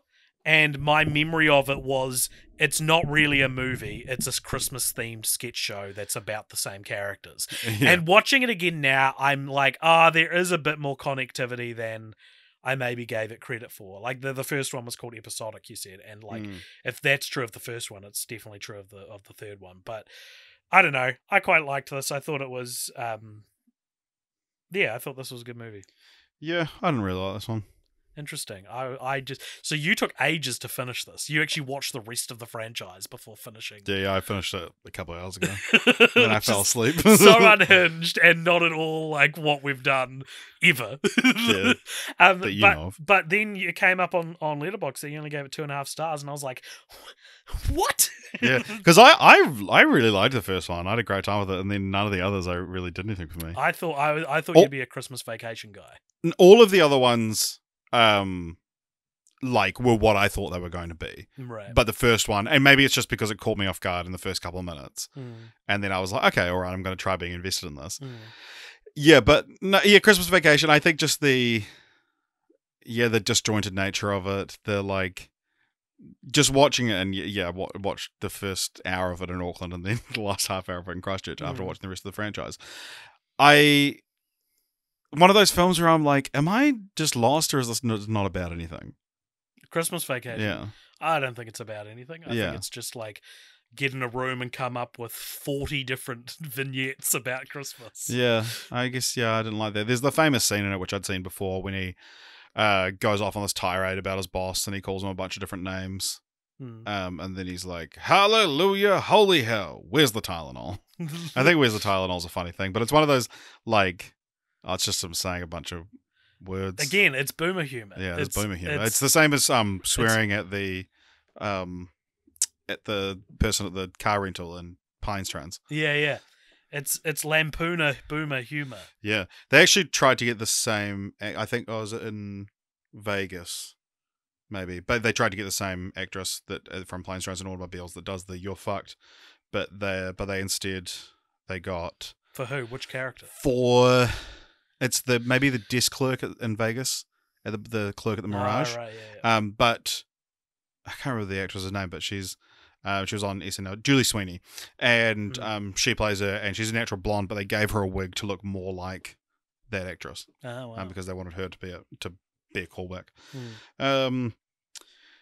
Short story it's based on has an insanely racist depiction of an Asian man, apparently, according to Rachel. There's a Thai college student attending Michigan State University who came with Grandma and Grandpa Swenson. How insanely racist? His name is, and it's spelled XGUNG space WO, Zhang Wo. The family's father calls him Gung Ho. And he's described as having huge buck teeth and giant glasses and speaks in a very stereotypically racist dialogue. He apologizes a lot and switches the L's and R's in every word. Why do they want it? Why does John Hughes need to write this? Yeah. What is John Hughes is like? I don't know. Like, I hate getting into these situations where I've just been genuinely shocked by someone thinking something is funny, and then it just sounds like I'm trying to be like, I would never. Yeah. But it's just genuinely is quite surprising that like you could do that and not stop to think like, because to me now it is so obvious if you came up with that character that it's like, what the fuck are you doing? Yeah. You know? I don't know. Yeah. I was at dinner the other night with some friends and telling the story. And one of them was of a different race. And the friend of mine was telling the story about this Chinese guy that we used to work with. And then I was like, oh, do the voice. Like, I was like, guys, and he hadn't met some of these people. I'm like, Alex does the best Chinese accent. And I was like, do it. I'm like, no, he's got to do the eyes as well. Come on. Oh my gosh. Yeah, funny stuff. In the short story, it's the mum that really wants a big old-fashioned Christmas, not Clark. So it's the same switch from the first Vacation story. Yeah, which feels like that maybe in development it became more of a Chevy Chase vehicle, the first one I'm talking about, and then that just carried on. Right. A lot of name changes and things like that. Cousin Eddie's not in it. Well, you know, once you've struck gold with Randy Quaid, you can't just not have the character. Yeah, exactly. The when Clark goes to the attic, there's some old film reels, and one of them is called Xmas 59, which is a reference to the short story Christmas 59. The Christmas bonus actually comes earlier in the short story. In the film, it's like a yearless subscription to a Jell-O company thing, and it's earlier on in the short story, and it's a lighter engraved with his name, and his name is misspelled. Yeah. Is he called Clark Griswold in the stories? Yeah, I think so. Right. But he, interestingly, Griswold is spelt with an A in every film except for European, where it's spelled with an O. Well, that's because it takes place in a different time. Multiverse, yeah. Multiverse. Yeah. I'm surprised you liked this one so much. Well, I mean, again, it's just sort of like sitting there and letting it wash over me Yeah. and being like, yeah, nice. Yeah, I there was a screening of it. I mentioned this last time, but there was a screening of it close to my house, but I hadn't started the franchise, so I didn't go to it. But I mean, yeah, I could have watched them out of order because it didn't stop me. But did you know it's a Christmas movie? It never takes place on Christmas. Does Christmas not feature in the No, film? There's no ends opening presents. Ends on Christmas Eve. And also, like, to its credit as well, and maybe I'm remembering it wrong, it's not really a movie. Yeah, you're right. It's not really a movie. It's not really a movie. No, it's not a Christmas movie that's about the things I've usually seen Christmas movies be about. Like, I feel like Christmas movies, the stress comes from, like, what do I get for my whatever? Yeah. Whereas this is about, like, our daughter's coming home for Christmas. The ham got run over. We're all tanned, and I got Botox. We got to. What else can you remember? We got to beat Dan Aykroyd. So no, like, it is about one of the driving plots in it is that Clark can't get his Christmas lights looking how he wants them, and, like, cool. I don't think I've seen another Christmas movie. Oh no, wait, I've seen Candy Cane Lane. It's actually exactly about that. Yeah. But still, like, it's. I feel like you said that in, like, I actually just watched a Home Improvement episode about that. Recently. Okay, maybe I'm wrong then. But still, it's still, like, I think I'm more interested in that, and it's way more organic to the character to do a Christmas movie where that's the main struggle than a Christmas movie where he's, like, trying to think of what he's going to get his wife. Yeah. You know, that's too selfless. Yeah, right. Clark Griswold's, like, his stories need to be about himself. Yeah. Have you ever heard the term Griswold House? No. Apparently, it soon became part of the American and Australian vernacular to describe a house that is overly decorated in gaudy fashion to observe Christmas. Hasn't made it across the ditch. No. But an interesting little side thing, talking about Christmas with the Cranks, how many actors can you name that are in... I remember standing at a fish and chip shop one day with some friends and we were talking about this. How many actors can you name that are in 2 unrelated Christmas movies? Tim Allen. Yeah, Christmas with the Cranks, Santa Claus. That's probably about it. Billy Bob Thornton is in Bad Santa and he's in Love Actually. Okay, yeah. It's interesting because it's like... Sorry, I should have come to the table with more... You should have thought about that. You should have known I was going to bring this up. Jim Carrey is in Grinch and Christmas Carol. Christmas Carol, yeah. Tom Hanks is in Polar Love Actually Express. and the Santa Claus. Yeah, I mean, this Love Actually probably invites a bunch more. But yeah, let us know if you think of any more, because it's an interesting thing. Piece of dumb IMDb trivia. The final line of the film is another classic joke. I did it. After an entire movie of nothing going right, it's hard to imagine this was the Christmas that Clark originally envisioned.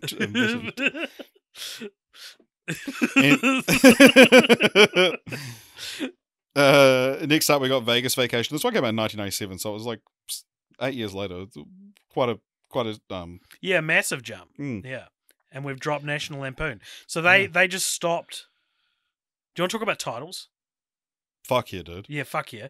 So, as said this before, especially with, like, how I'm kind of obsessed with things fitting into neat categories, I quite liked these titles broadly. I would say that I'm gutted that National Lampoon was dropped for just the last one in the main series. That's National Lampoon's Vegas Vacation really just rolls off the tongue. But it's also just this thing that's, like, exploitable that you could just chuck any kind of word, and that's how we'll continue the franchise, I imagine, is just pick a nation and then put vacation after it. A national Lampoon. I will say, do you reckon that, would it be tidier if the first movie was called Family Vacation? So Family Vacation, European Vacation, Christmas Vacation, Vegas Vacation. Well, I don't know. Yeah, I mean, what's your sort of belief on, like, adding stuff? Because it's like... It's my favourite sequel title trope, is to take the original title and change or add something. Yeah. Amy Heckling's great at it. Look who's talking too. Yeah, true. I think that maybe we...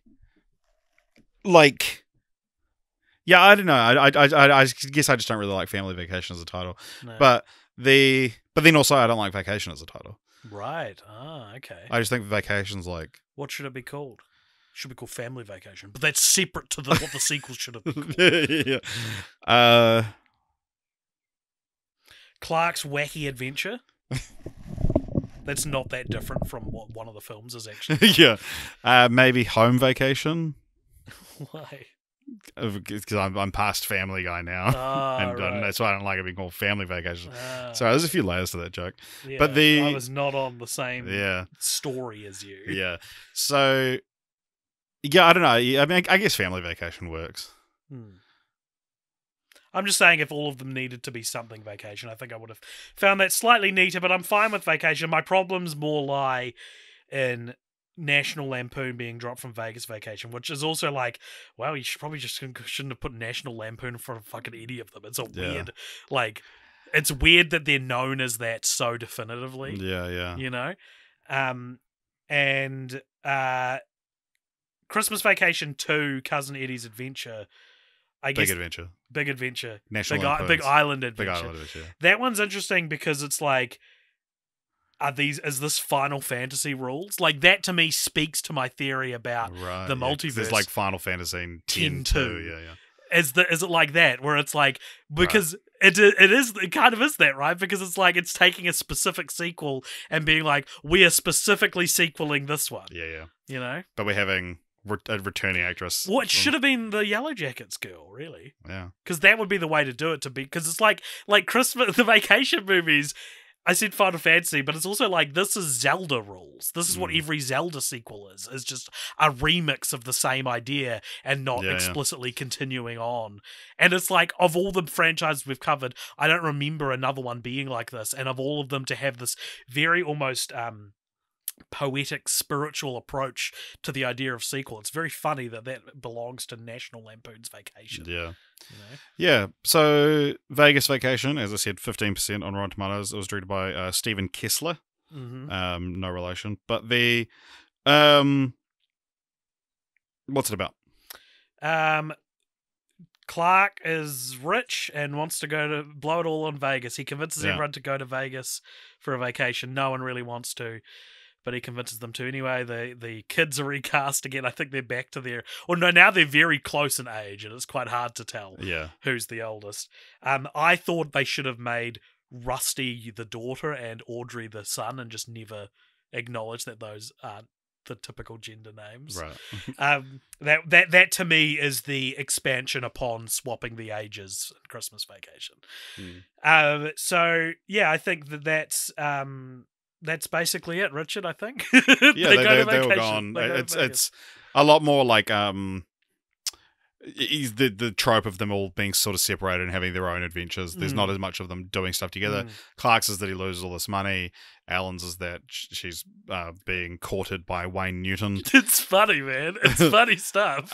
Wayne Newton, great at playing himself. I thought it was funny. And Cousin Eddie's there. Whose daughter is a stripper who was played in the first film by Jane Krakowski. And, oh, really? Yeah.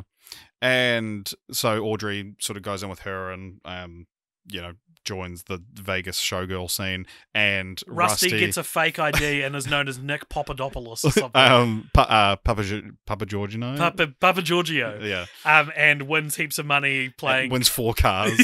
Yeah. His storyline's great. Like, so this one has. Do you know what this movie is? It's very Malcolm in the Middle. Yes, it is. It is. Yeah. I actually quite liked a lot of this one. I think the thing that I liked about it was seeing the family thrive after so long. That it's like it's just like everything's going wrong. Everything goes wrong for Clark and things keep going wrong. And he has that moment of realizing like, I am the worst part of my family. But yeah, like seeing Rusty like fall in with these like mafioso types almost. And it's also like, like the whole Audrey storyline isn't that like exploitative or like, I mean, like, and obviously the whole point of it is that it's like, she's being exploited, but it's not as problematic as you'd think it would be. And a lot of fun scenes with Wayne Newton. Let's bring that up again, talking about the 2015 film when we get to that.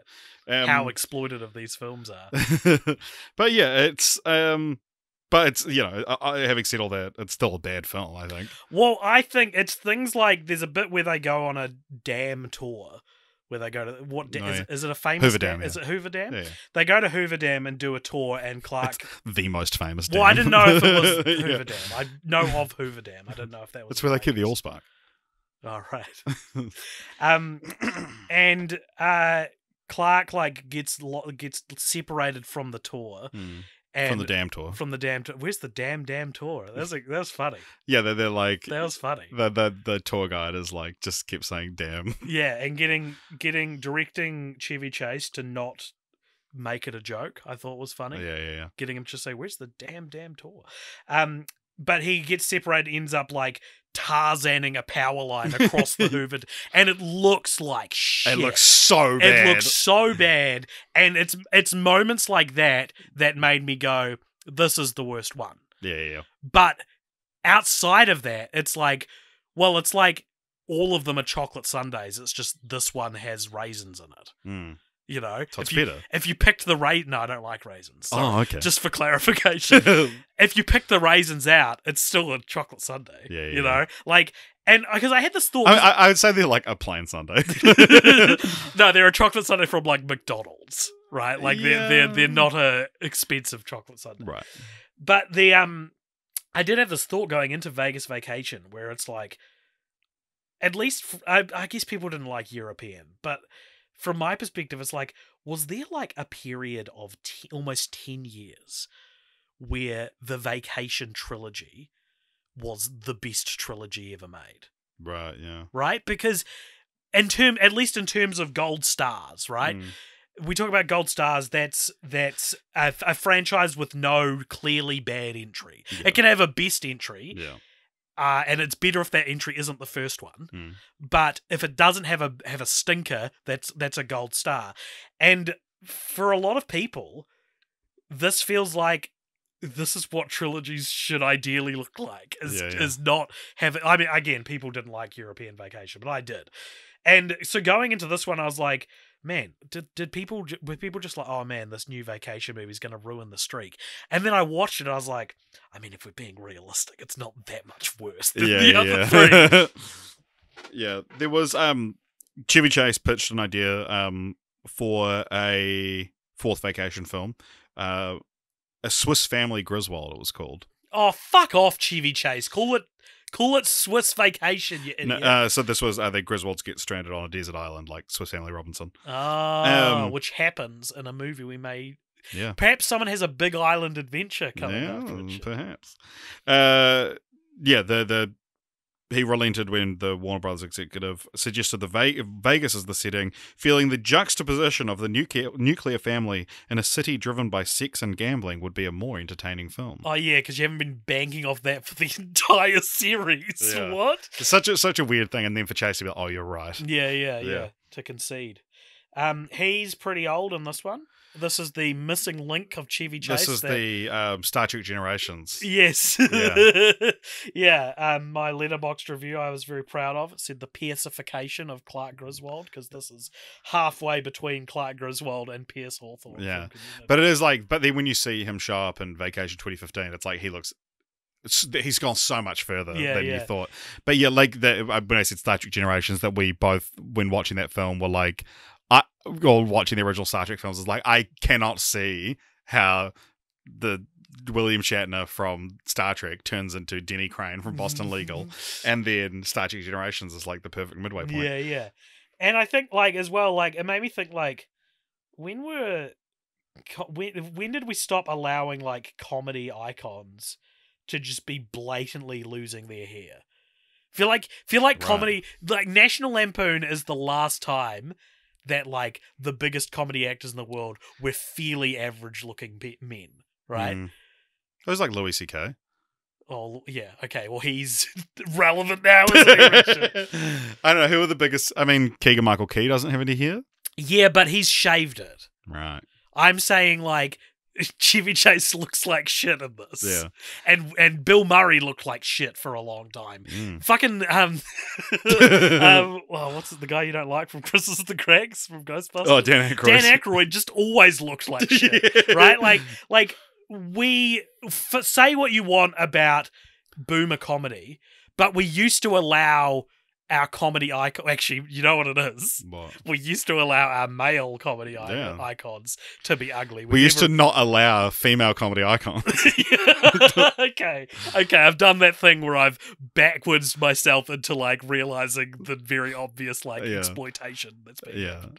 Right. I mean, there obviously were great female comedy icons of the time.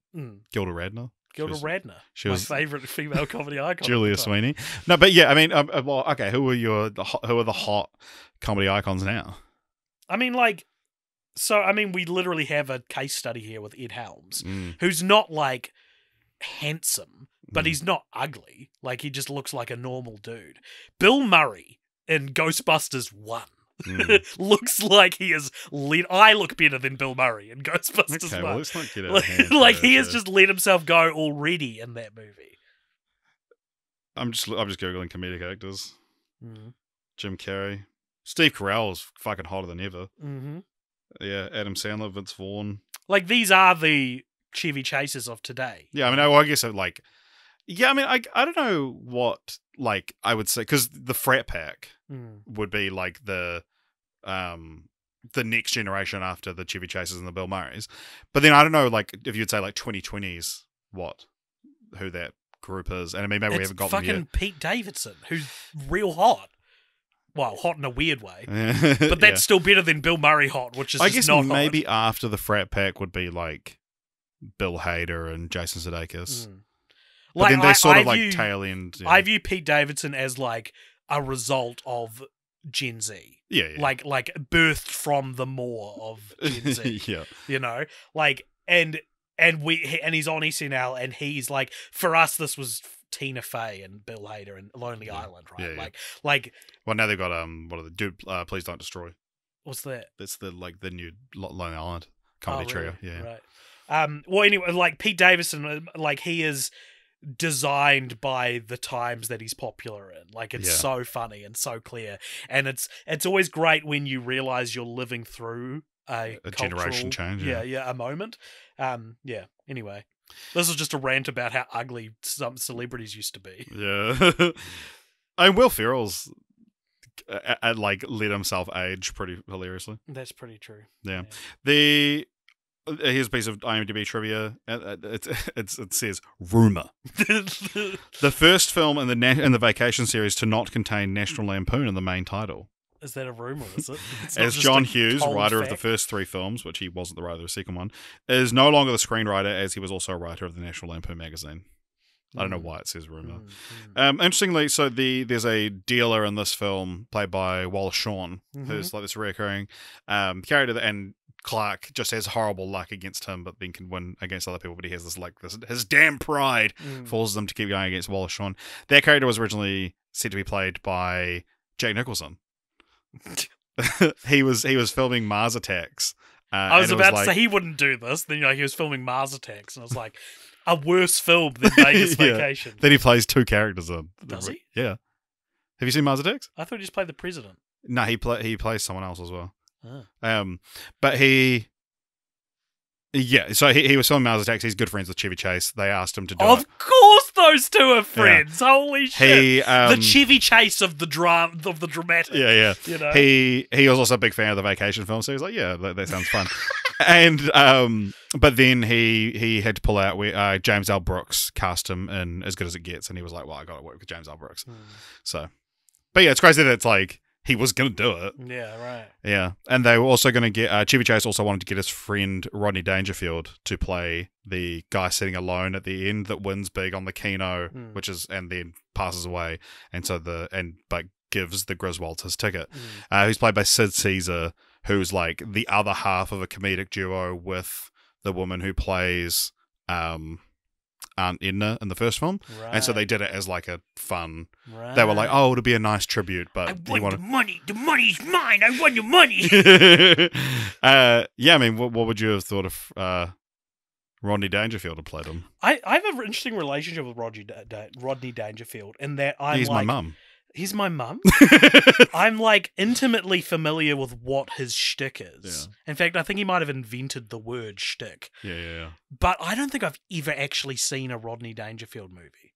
Yeah, he's a lot less known for movies. Caddyshack is the big one. Yeah, I haven't seen Caddyshack. But he's he's in a Back to School, I think is the other one. And the Rodney Danger Dog, or whatever it is. About even dogs don't get no respect. I have this distinct memory of seeing a DVD for a Rodney Dangerfield movie, when in like United Video when I was like 9. Yeah. And looking at my dad and going, "Oh, Dad, what does this guy sound like?" Like thinking my dad will know, and my dad was just like, "I don't know." And I was like, I can tell by looking at him. I've heard him speak. Yeah. I was like, "What's the?" I think I was looking for "I get no respect," right? Yeah, But yeah. I was like, "What's the line? What Yeah. does this guy sound like?" It was fun. I was hanging out with our mutual friend David Carouse the other day, who's a comedian, and we were talking about like how so many of like the comedians of old that you're like, these guys are the goats, man. Like you got to watch this. Eddie Murphy's a classic example. Have you watched Raw No, you've or told me Delirious? about it. That it's like immediately disgustingly homophobic Yeah.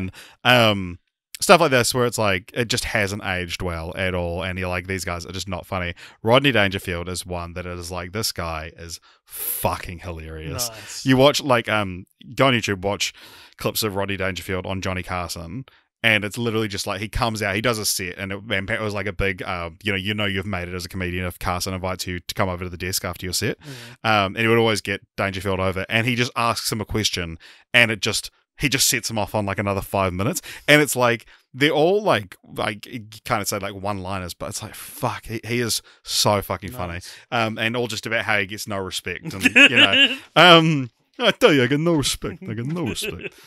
Yeah, fantastic stuff, and yeah, someone that I just assumed Rodney Dangerfield isn't funny, but no, yes, Yeah, right. yeah. Anything else you want to say about Vegas Vacation?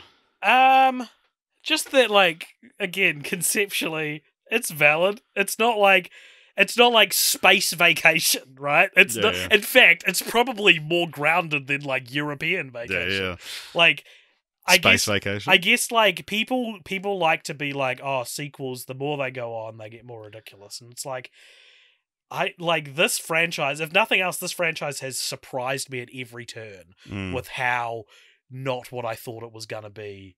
It has been, I guess. It's funny you say Space Vacation. It reminded me of something that Chevy Chase and Beverly D'Angelo, or definitely Chevy Chase, but reprised their roles in one of the Family Guy Star Wars things, the Blue Harvest, and it's one of these things that I've always quoted. I always find so funny. I didn't realize it was actually a reference to. I knew it was like a reference to the idea. I didn't realize it was directly lifted from Vacation. But in the first film, the bit where they go to like the hood, and he's like, "Oh, it's nice for us to see the plight of the common man. Kids, you witnessing all this plight?" And then there's like a gunshot. And they go, "Roll them up." With the windows, and then in Blue Harvest, they're like flying through the sky, like, "No, it's good for you to witness the plight of the rebellion, kids. You're witnessing this plight. Pew pew, roll them up." And I've always said, roll them up. I think like that's a great example. I thought about this while watching these movies as well. Is like the thing, and I struggle with it, but I'm not going to say I don't like it. But the thing with the way that like Boomer comics wrote, or Boomer comedy screenwriters, because I'm like, we can say like these guys were the best of the best at the time, right? Yeah.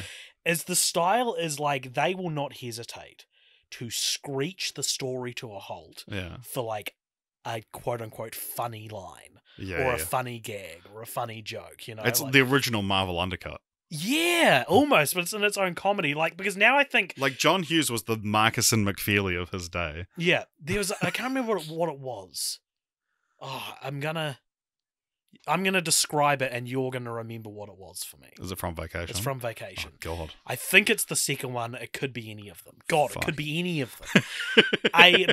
But there's a bit where they're on the plane, and a flight attendant comes up to Clark, and she offers him something. Oh, this is in Vegas. Right. The peanut? What is the line? Oh, I can't remember, but when he gets a peanut, No. he kicks Eric Idle out of his chair. no, That's from fucking that's from Island Adventure. Sorry. Yeah, it's from Island Adventure, Yeah. dude. No. The flight attendant offers him something, and he like comically mishears or misinterprets what she said and goes, no, we're fine. It's something like that. Like, it's he's like, can I get a Coke? She's like, do you want it in the can? He says, no, here's just fine. Yeah. I fucking remembered the joke. Yeah, because refer like the can as being the toilet, right? Yeah. And that is an example of jokes that I wouldn't write. I wouldn't screech the whole thing to a halt to be like, I thought of a pun. Like, what if this happened? Like, it is what it is. It's a joke that works in isolation that you could just tell that joke. Flight attendant goes up to the passenger. Hey, do you want a Coke in the can? Oh, I'll have one right here. It's a joke we tell, right? And it's like, you don't get jokes like that anymore. And I'm not commiserating that. I'm just realizing. Well, like when you said you wouldn't write that joke, I don't think you're smart enough. I'm no Harold Ramis or John Hughes. Yeah. That's a good joke.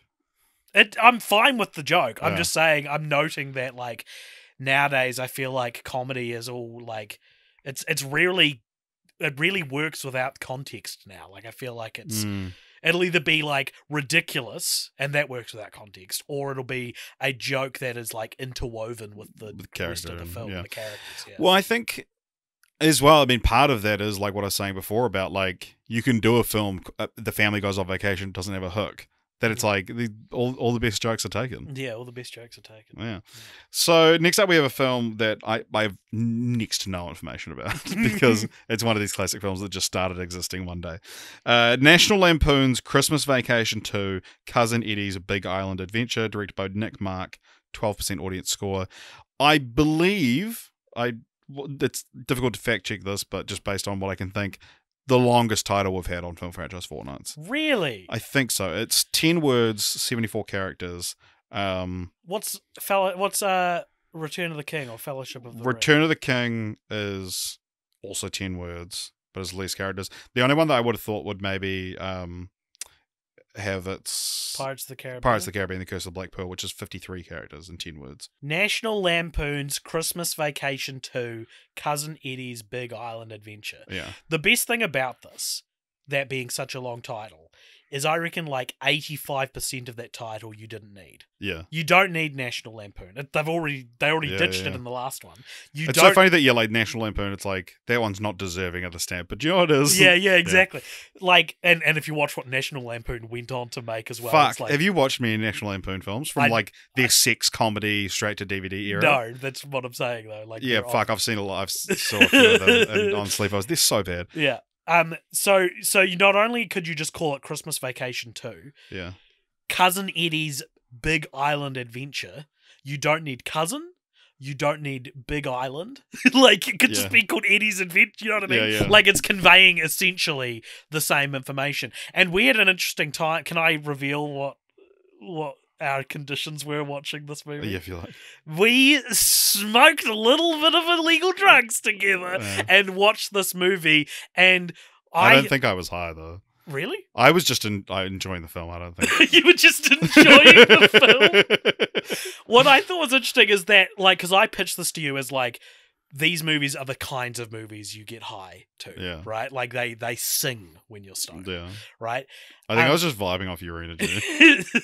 But the thing is that this movie's so beneath the threshold of what I'm willing to find funny that, like, being stoned doesn't make it funnier. Right. But what it does do is it enlightens my, like, analytical It heightens the drama. and so we were noting every 11 minutes the plot would change. Yeah. And then we realized, it's because it's made for TV. Yeah, there were ad breaks every 11 minutes. Yeah, but it was like every 11 minutes the premise changed. Well, because so AJ was like, it first started out because you were like, when they get the island adventure, you were like, this is coming up way too late in the film. Yeah, he gets it's the second Christmas movie I've seen in a week where the main character gets fired just before Christmas. Yeah. After Candy Cane Lane. And then you're like, this is way too late in the film. Like how we only just get to this point. We checked the time. It had been 11 minutes. Right, and it's like, that's pretty reasonable. No, it's pretty reasonable for a good movie, though. I think in this, so he gets fired and then he goes back to his old job for some reason and gets involved in a workplace accident. This is Cousin Eddie, Randy Quaid's character. He gets involved in a workplace accident, which means they offer him a family vacation so that he doesn't sue them, right? The accident is a monkey bites him on the butt and it heals instantly because the radiation he's been exposed to. I thought that was my favorite joke in the film. All of this could have been one 5-minute scene. But, like, he goes home in between getting fired and going back and getting in the accident. Right. Like, it should be he gets fired, he gets bit by the monkey, and they're like, let's give him, you know? Should just start on the island.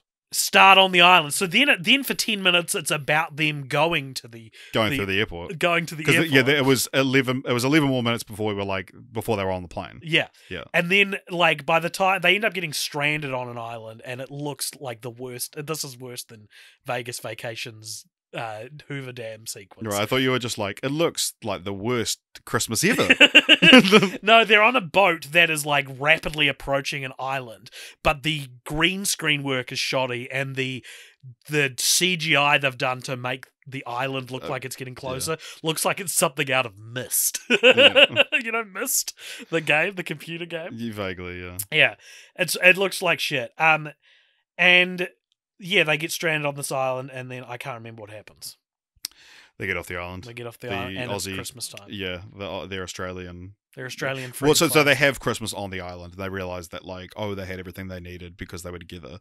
And then, beautiful. Yeah, Randy Quaid fucking knocks the pilot out, and then he has to land the plane. That's right, he has to land the plane. It's classic Lampoon. Yeah, I mean, it's, like I said, it's a movie that just started existing one day. And, I mean, it's a made-for-TV film, like I said. Yeah. How many of these relatively obscure made-for-TV sequels have the words big adventure or adventure? Like, I feel like it's such a great way to show that this is not going to be good. Yeah. Like, Sharpay's Fabulous Adventure. Yeah, London Adventure, the Scamps London Yeah. Adventure, whatever it was. I think putting adventure in your title is a sign that the writers or the producers or whoever's titling it do not care. Well, it's like having a laugh track. They're telling you it's an adventure. Yeah. So that you know to have fun.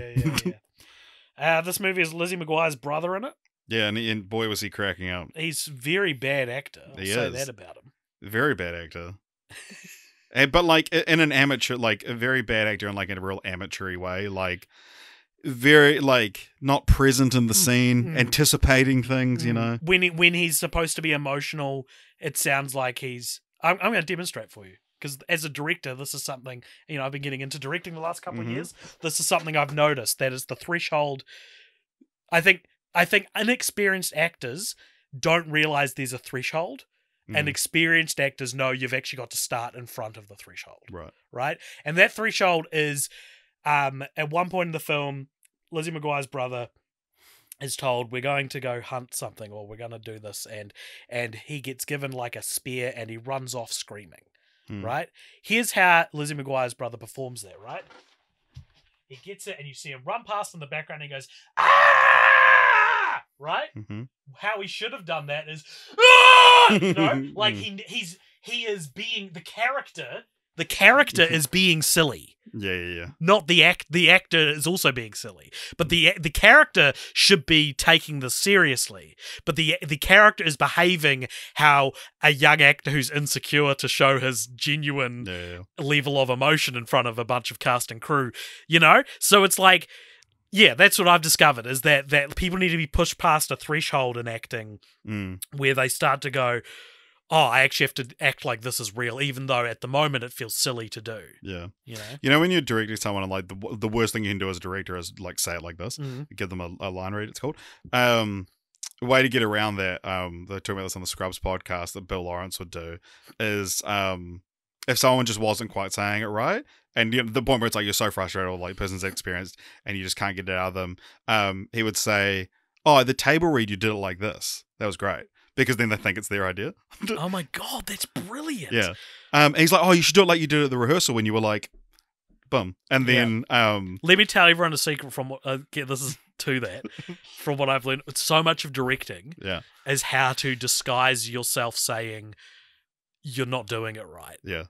And it's so much of it is about feeding an ego so that they don't get to the point where they're thinking, am I not doing that? Am I not good enough? Yeah. Like, as a director, my main goal is to have actors not question whether or not they're good enough. And they never are, Rich. I'm kidding. But yeah. Yeah.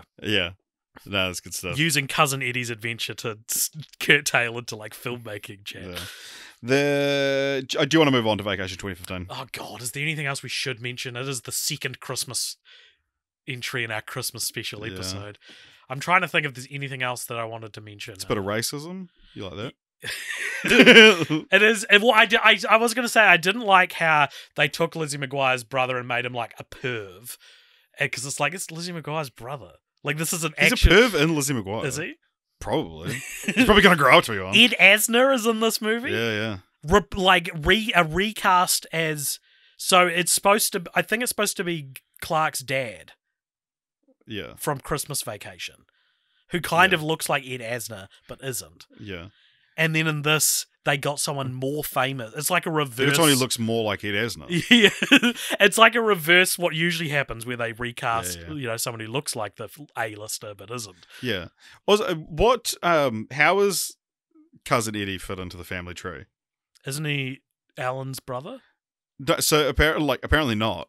Oh, And it's just like he's, but the one I think John Hughes was like, yeah, I guess we never did a family tree, and they were like unsure of how he actually. He's fit not in. Clark's cousin. No, so I think, the Eddie's wife is, Alan's sister? Alan's cousin.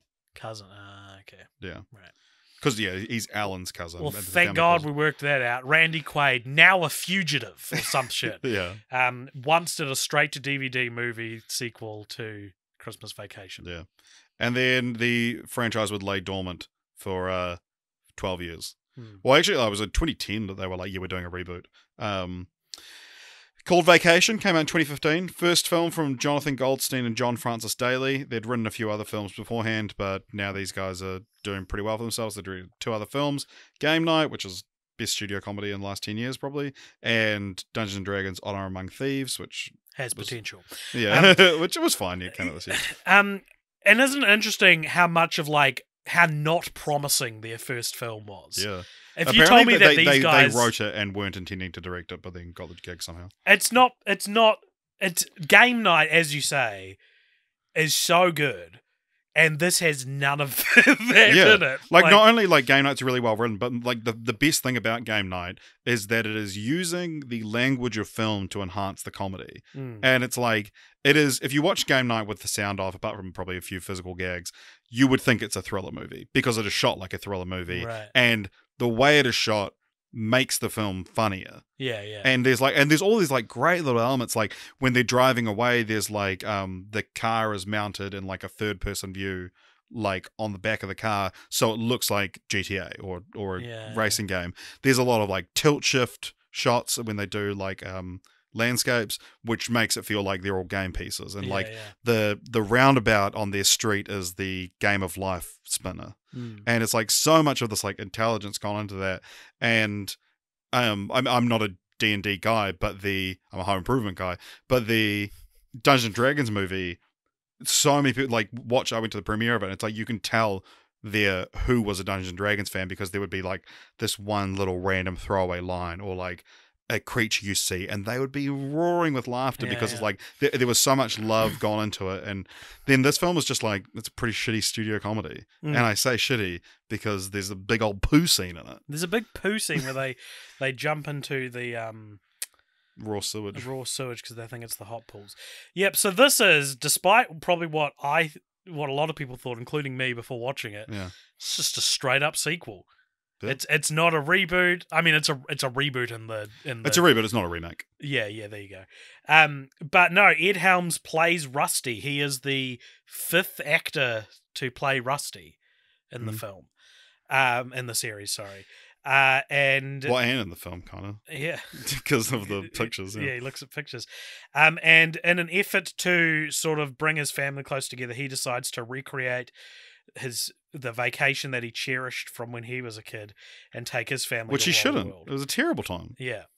And yeah, I mean, look at it. It's another Force Awakens thing, isn't it? It came out before Same year. Would it come out before? So yeah, would have been a couple months before. But we attribute the distant sequel that's basically just a remake of the first. That gets attributed to Force Awakens, but Vacation did it first. I would also say Creed does a little bit of that. Yeah, but Creed's good. Yeah. And that was 2013. Yeah.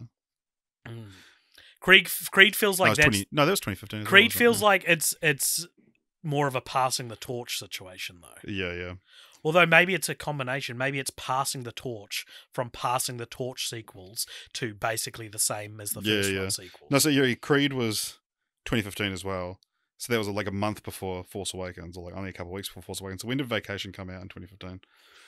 We could be on something here. It's Yeah, a- that was the first one. Yeah. Yeah, there you go. It's the first one according to us. Christina And yeah, so he's got his wife, who's played by Applegate. Christina Applegate, and he's got 2 boys, and they do a very funny scene, Richard, where they're like, it's not like the original Vacation. This time that had a boy and a girl. This is 2 boys. And this vacation's going to stand on its own. All this shit that's like was very pointed and cutting in 2015. It was the trailer moment. Like it was in the trailer. Yeah, like yeah, it genuinely was. And yeah, it's just basically a 2015 version of the 1982 one. Yeah. Skylar Gisondo Gisondo, yeah. is in it. Yeah. Is one of the boys. He has a few cameos. Charlie Day, Caitlin Olsen, None Tim of the Heidecker. others. Yeah. Michael Pena. And they're pretty. They're all these cameos are probably the best part of the film. Like Charlie Day, especially, I thought was like really funny. Yeah. When he shows up. Norman Reedus. Norman Reedus is so funny. In Yeah. this. They ask him if he's a rapist, and he just stares at them for like 10 seconds without answering. And it's so funny. Well, because he's a trucker, and they think he hates them because the youngest son, who's like a potty mouth, who bullies his older brother. Yeah. In which Putting a plastic bag over his head. you were like, you told me before this, you're like, I fucking hate this. I movie. fucking hate this film. You were cracking up. I was. You were like Lizzie McGuire's brother in that TikTok because you were cracking up I was feeding off the energy of being with other people. and being a little bit stoned. No, I wasn't stoned. No, I mean, like, I'm like Jimmy Fallon with my laughter, I think. I give it out like nobody's business. Not when you're podcasting with me. Oh my fucking god, AJ. If you were to go back and listen to every episode of this podcast, I am laughing 80% of the time through the silences. And Okay, AJ, that's because I'm funnier than you. there you go, great. No, What do you think that would win them over to your side? No, I laugh harder at you. I guess so. Yeah, I've never made you laugh as hard as you make me laugh.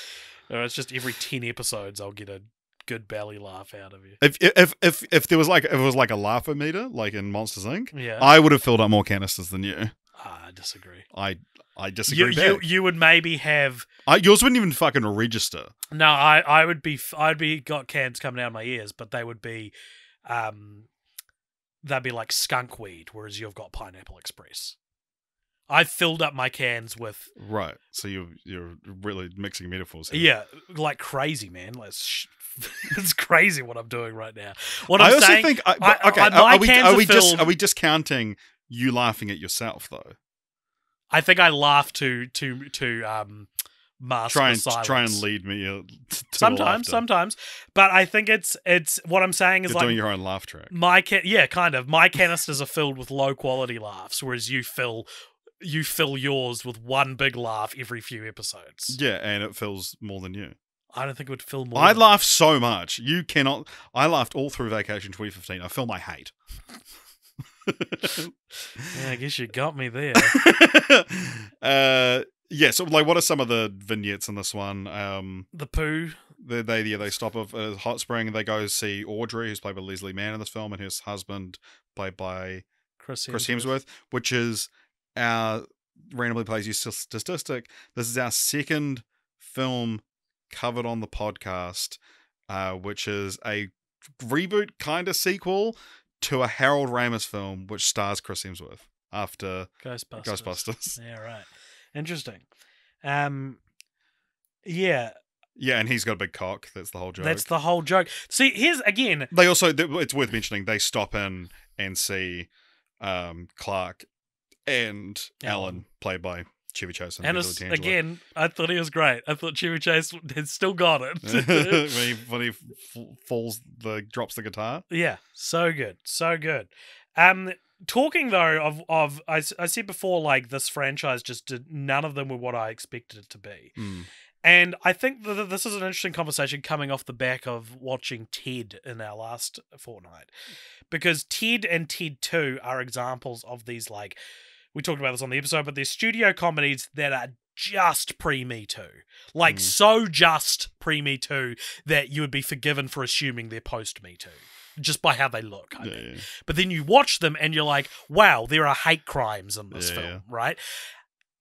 So I was just laughing because preemie too, like preemie is one word. I just thought that was funny. That is funny. You're right. Should have got a massive belly laugh out of you. Your can's fucking empty. So I was expecting Vacation to 2015 to be just the poster child of the Anchorman 2, the Teds, these 2013 to 2016 comedies which look modern enough but then shock you with how problematic they are. And not only is not National Lampoon, it's just Vacation 2015. Not only is it fairly safe, I think there's a couple of jokes here and there that are a little I was waiting, and I've seen this movie 2 or 3 times already, but even watching it now, I was waiting for the younger brother to call Skylar Gazondo an F-slur. and he doesn't. He doesn't. Says He has a vagina. Right, and that is still vaguely problematic. But the way it's handled But the way it's handled is accidentally progressive. And what Yeah. I mean by that is I don't want to give this movie credit Yeah. for being progressive because they're trying to be funny about it. Yeah. But so the little brother's the whole story of the whole fucking movie is that the little brother bullies the older brother. Like this is some revolutionary comedy concept that must be explored. Because right? he used to beat the shit out of your older brother. Yeah, it's normal.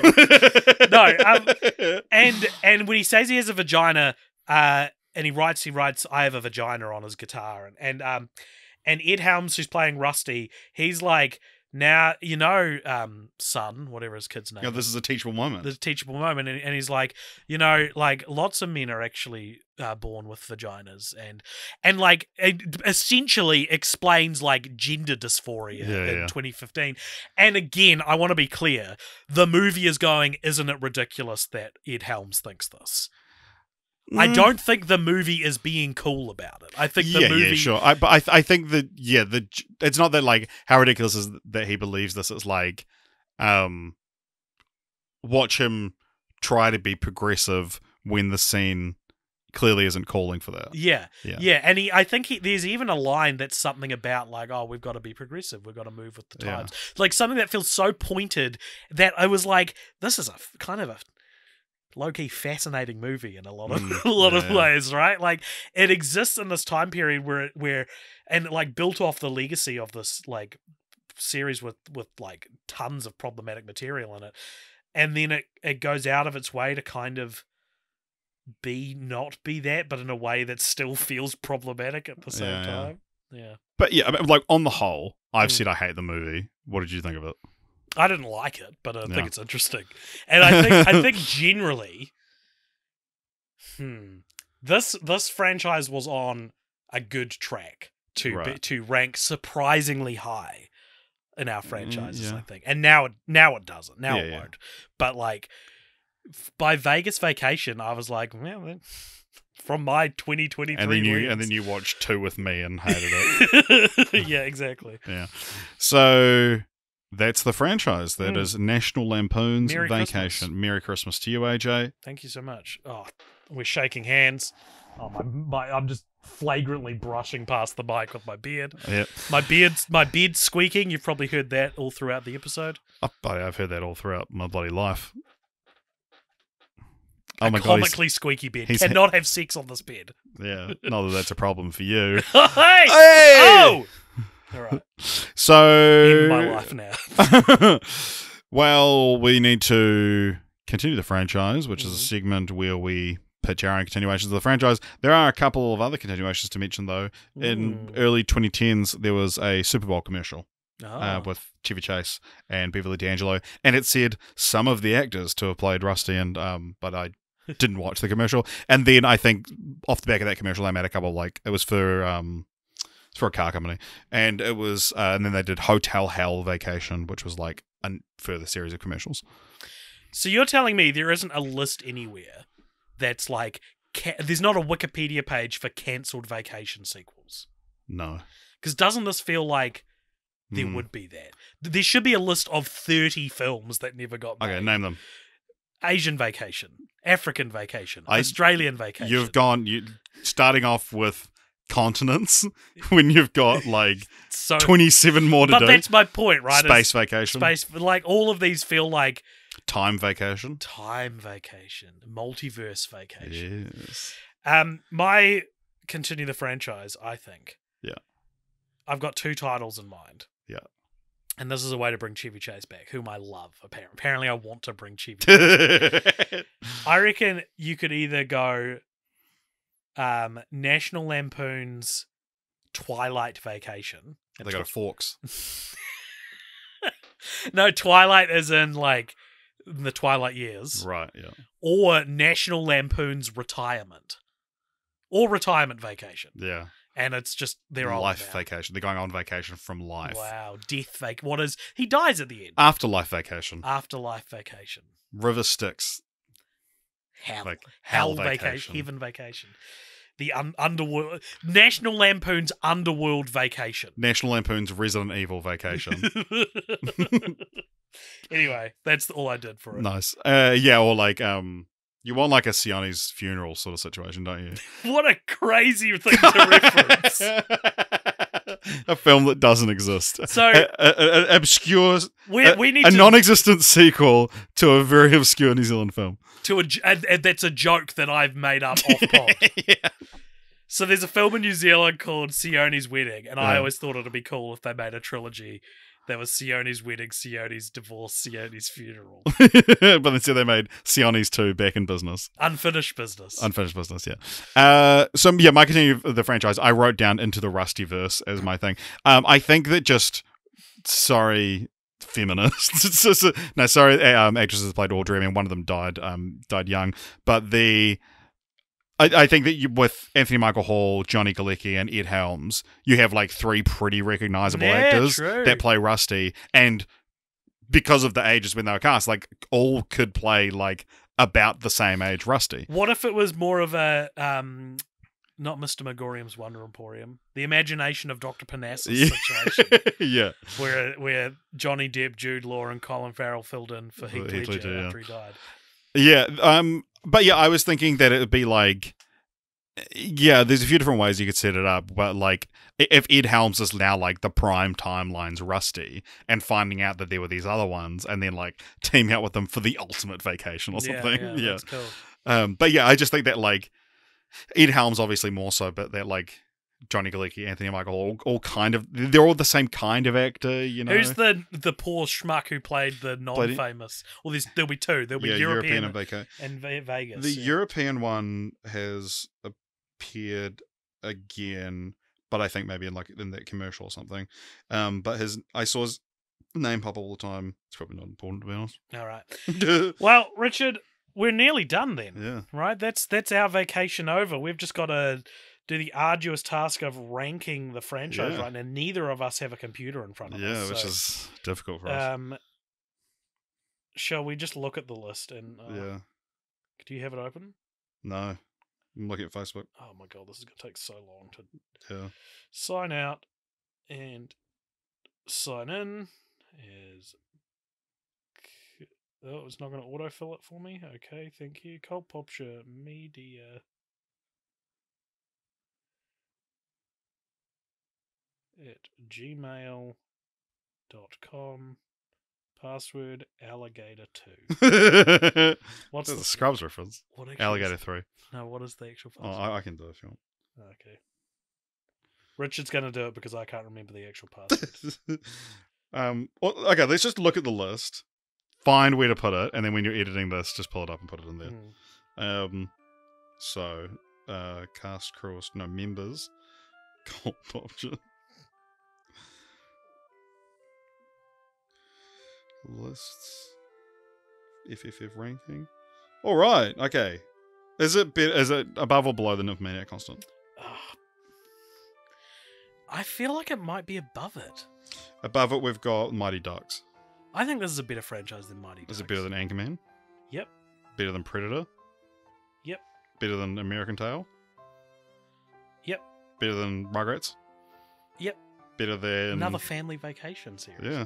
Better than Next Generation, Star Trek? Yep. Better than Psycho? No. Okay, so it goes at number... Goes to number 87 between Psycho and Star Trek Generations. What a crazy thing to say Yeah. about a franchise. Okay, so remember to check that out or next time you're at a computer. Mm-hmm. And then next is to reveal the next franchise. Oh, wait. No, There it isn't one. That's right, everybody. That's the end of film franchise Fortnights, possibly forever. If it's so brutal to say shit like that. If you enjoyed this episode and if you've enjoyed the podcast this year, thank you so much for sticking with us. It's been so fun to do this year after year. I genuinely cherish this podcast and the people that listen to it. Yeah, I'm going to cherish the memories of this podcast. And the person I podcast with. And the laughter that I bring you. If you want to stick around till after this music ends, we'll do a post-credit scene. But until then, once again, follow us on Instagram and Twitter. Join the Discord. Tell us what your favourite vacation movie is. And we'll see you in a couple of weeks. Well, there'll be stuff will be released on the feed next week. Put it that way. Yeah. But thank you so much for joining us for our vacation. I did it! We did it! I did it. Another classic joke. Yeah. This is not the podcast you wanted. Welcome along to the post-credits scene. There's a segment at the end of each episode. If you donate $5 or more over at patreon.com/cultpopture, you get to give us something to talk about in this, the post-credits scene. Richard, what is it and who's it from? Today's one comes to us from Joe Rundle, who writes, what are your favourite chain restaurants and what are some from New Zealand that we might not know about in the rest of the world? We have a pretty prominent pizza chain here called Hell Pizza. Yeah. Are there any other specific to New Zealand? Burger Fuel? Burger Fuel. Georgie Pie was a thing for our Georgie Pie parents. was a huge one. A lot of people have gone off Burger Fuel. I've gone off Burger Fuel. Their aioli is fucking incredible. I think here's my take on Burger Fuel. This is what the post-credit scene is asking, right? Like, describe it to us. Yeah. Okay, imagine a huge burger, Yeah. like too big for any human to eat, Yeah. right? Imagine it cost you $30 for a combo. Ridiculous. Mhm. Maybe even $35, right? And now imagine it's sopping wet. That's what Burger Fuel is like. One of my favorite, it's only in Christchurch, and there's a couple of locations of it, but a place called Burgers and Beers. Simple name, simple burgers. Love that place. Go there every time I'm here. Got it for Uber Eats for lunch today, so that's why I'm still not that hungry, because they're big servings. They got famous chips and gravy. But out of what would you say out of the big dogs? What is your favorite? Oh, not just New Zealand ones. Yeah, out of a lot of KFC, Burger King vary a lot from location to Totally. but McDonald's is the most consistent one. I agree. I think McDonald's, as I've grown older, McDonald's is the only one I have any kind of joy from eating now. Whenever I eat Burger King, it's like, God. Whenever I eat KFC will last me the meal, and then as soon as I've taken that final bite, I'm done. Pizza Hut, I'm still all good with. I've never liked Domino's. Yeah, interesting. I only really got into cheeseburgers this year. What do you mean? Yeah, from McDonald's, specifically McDonald's cheeseburgers. And so I wouldn't get McDonald's that much, or I'd get or one of their I'd get one of their fancy burgers. We have a Grand Angus range and shit. Mm-hmm. But also it's worth mentioning McDonald's is a lot better in New Zealand than it is in the States. Right. Having had it in the States, it's a lot better ingredients and stuff. But yeah, I never really had McDonald's cheeseburgers because I didn't like the pickles. What And are you then I started getting them, talking and I just I would always just be like, no, I'm not going to get just a cheeseburger. I just thought I didn't like them. But well, to be fair, I would get a quarter pounder, like a big cheeseburger. Yeah, but I double Or a and triple triple double and triple cheeseburgers. Oh my god! There was one night I got really drunk, and when I came home, got Uber Eats and got a McDonald's cheeseburger, double cheeseburger, or whatever. And I went up to Jess was in bed, and I went up and was eating this cheeseburger and was hunched over the bed and was being Jess, I love cheeseburgers. They're so good. And she was like, yeah, I know. And I was like, I've wasted so many years of my life not eating cheeseburgers. I've been your friend for a while now, and in this friendship, I've heard you say the most ridiculous thing. I've heard you tell the world, I'm going to be a Family Guy guy now, right? Screw that. I'm going to be a home improvement guy. Now you're like, I'm I'm a cheeseburger guy. It's like, I thought you'd been a cheeseburger this whole time. You thought I'd been a cheeseburger this whole time. A cheeseburger guy. That's why he's been looking at me like drooling for the past 2 hours.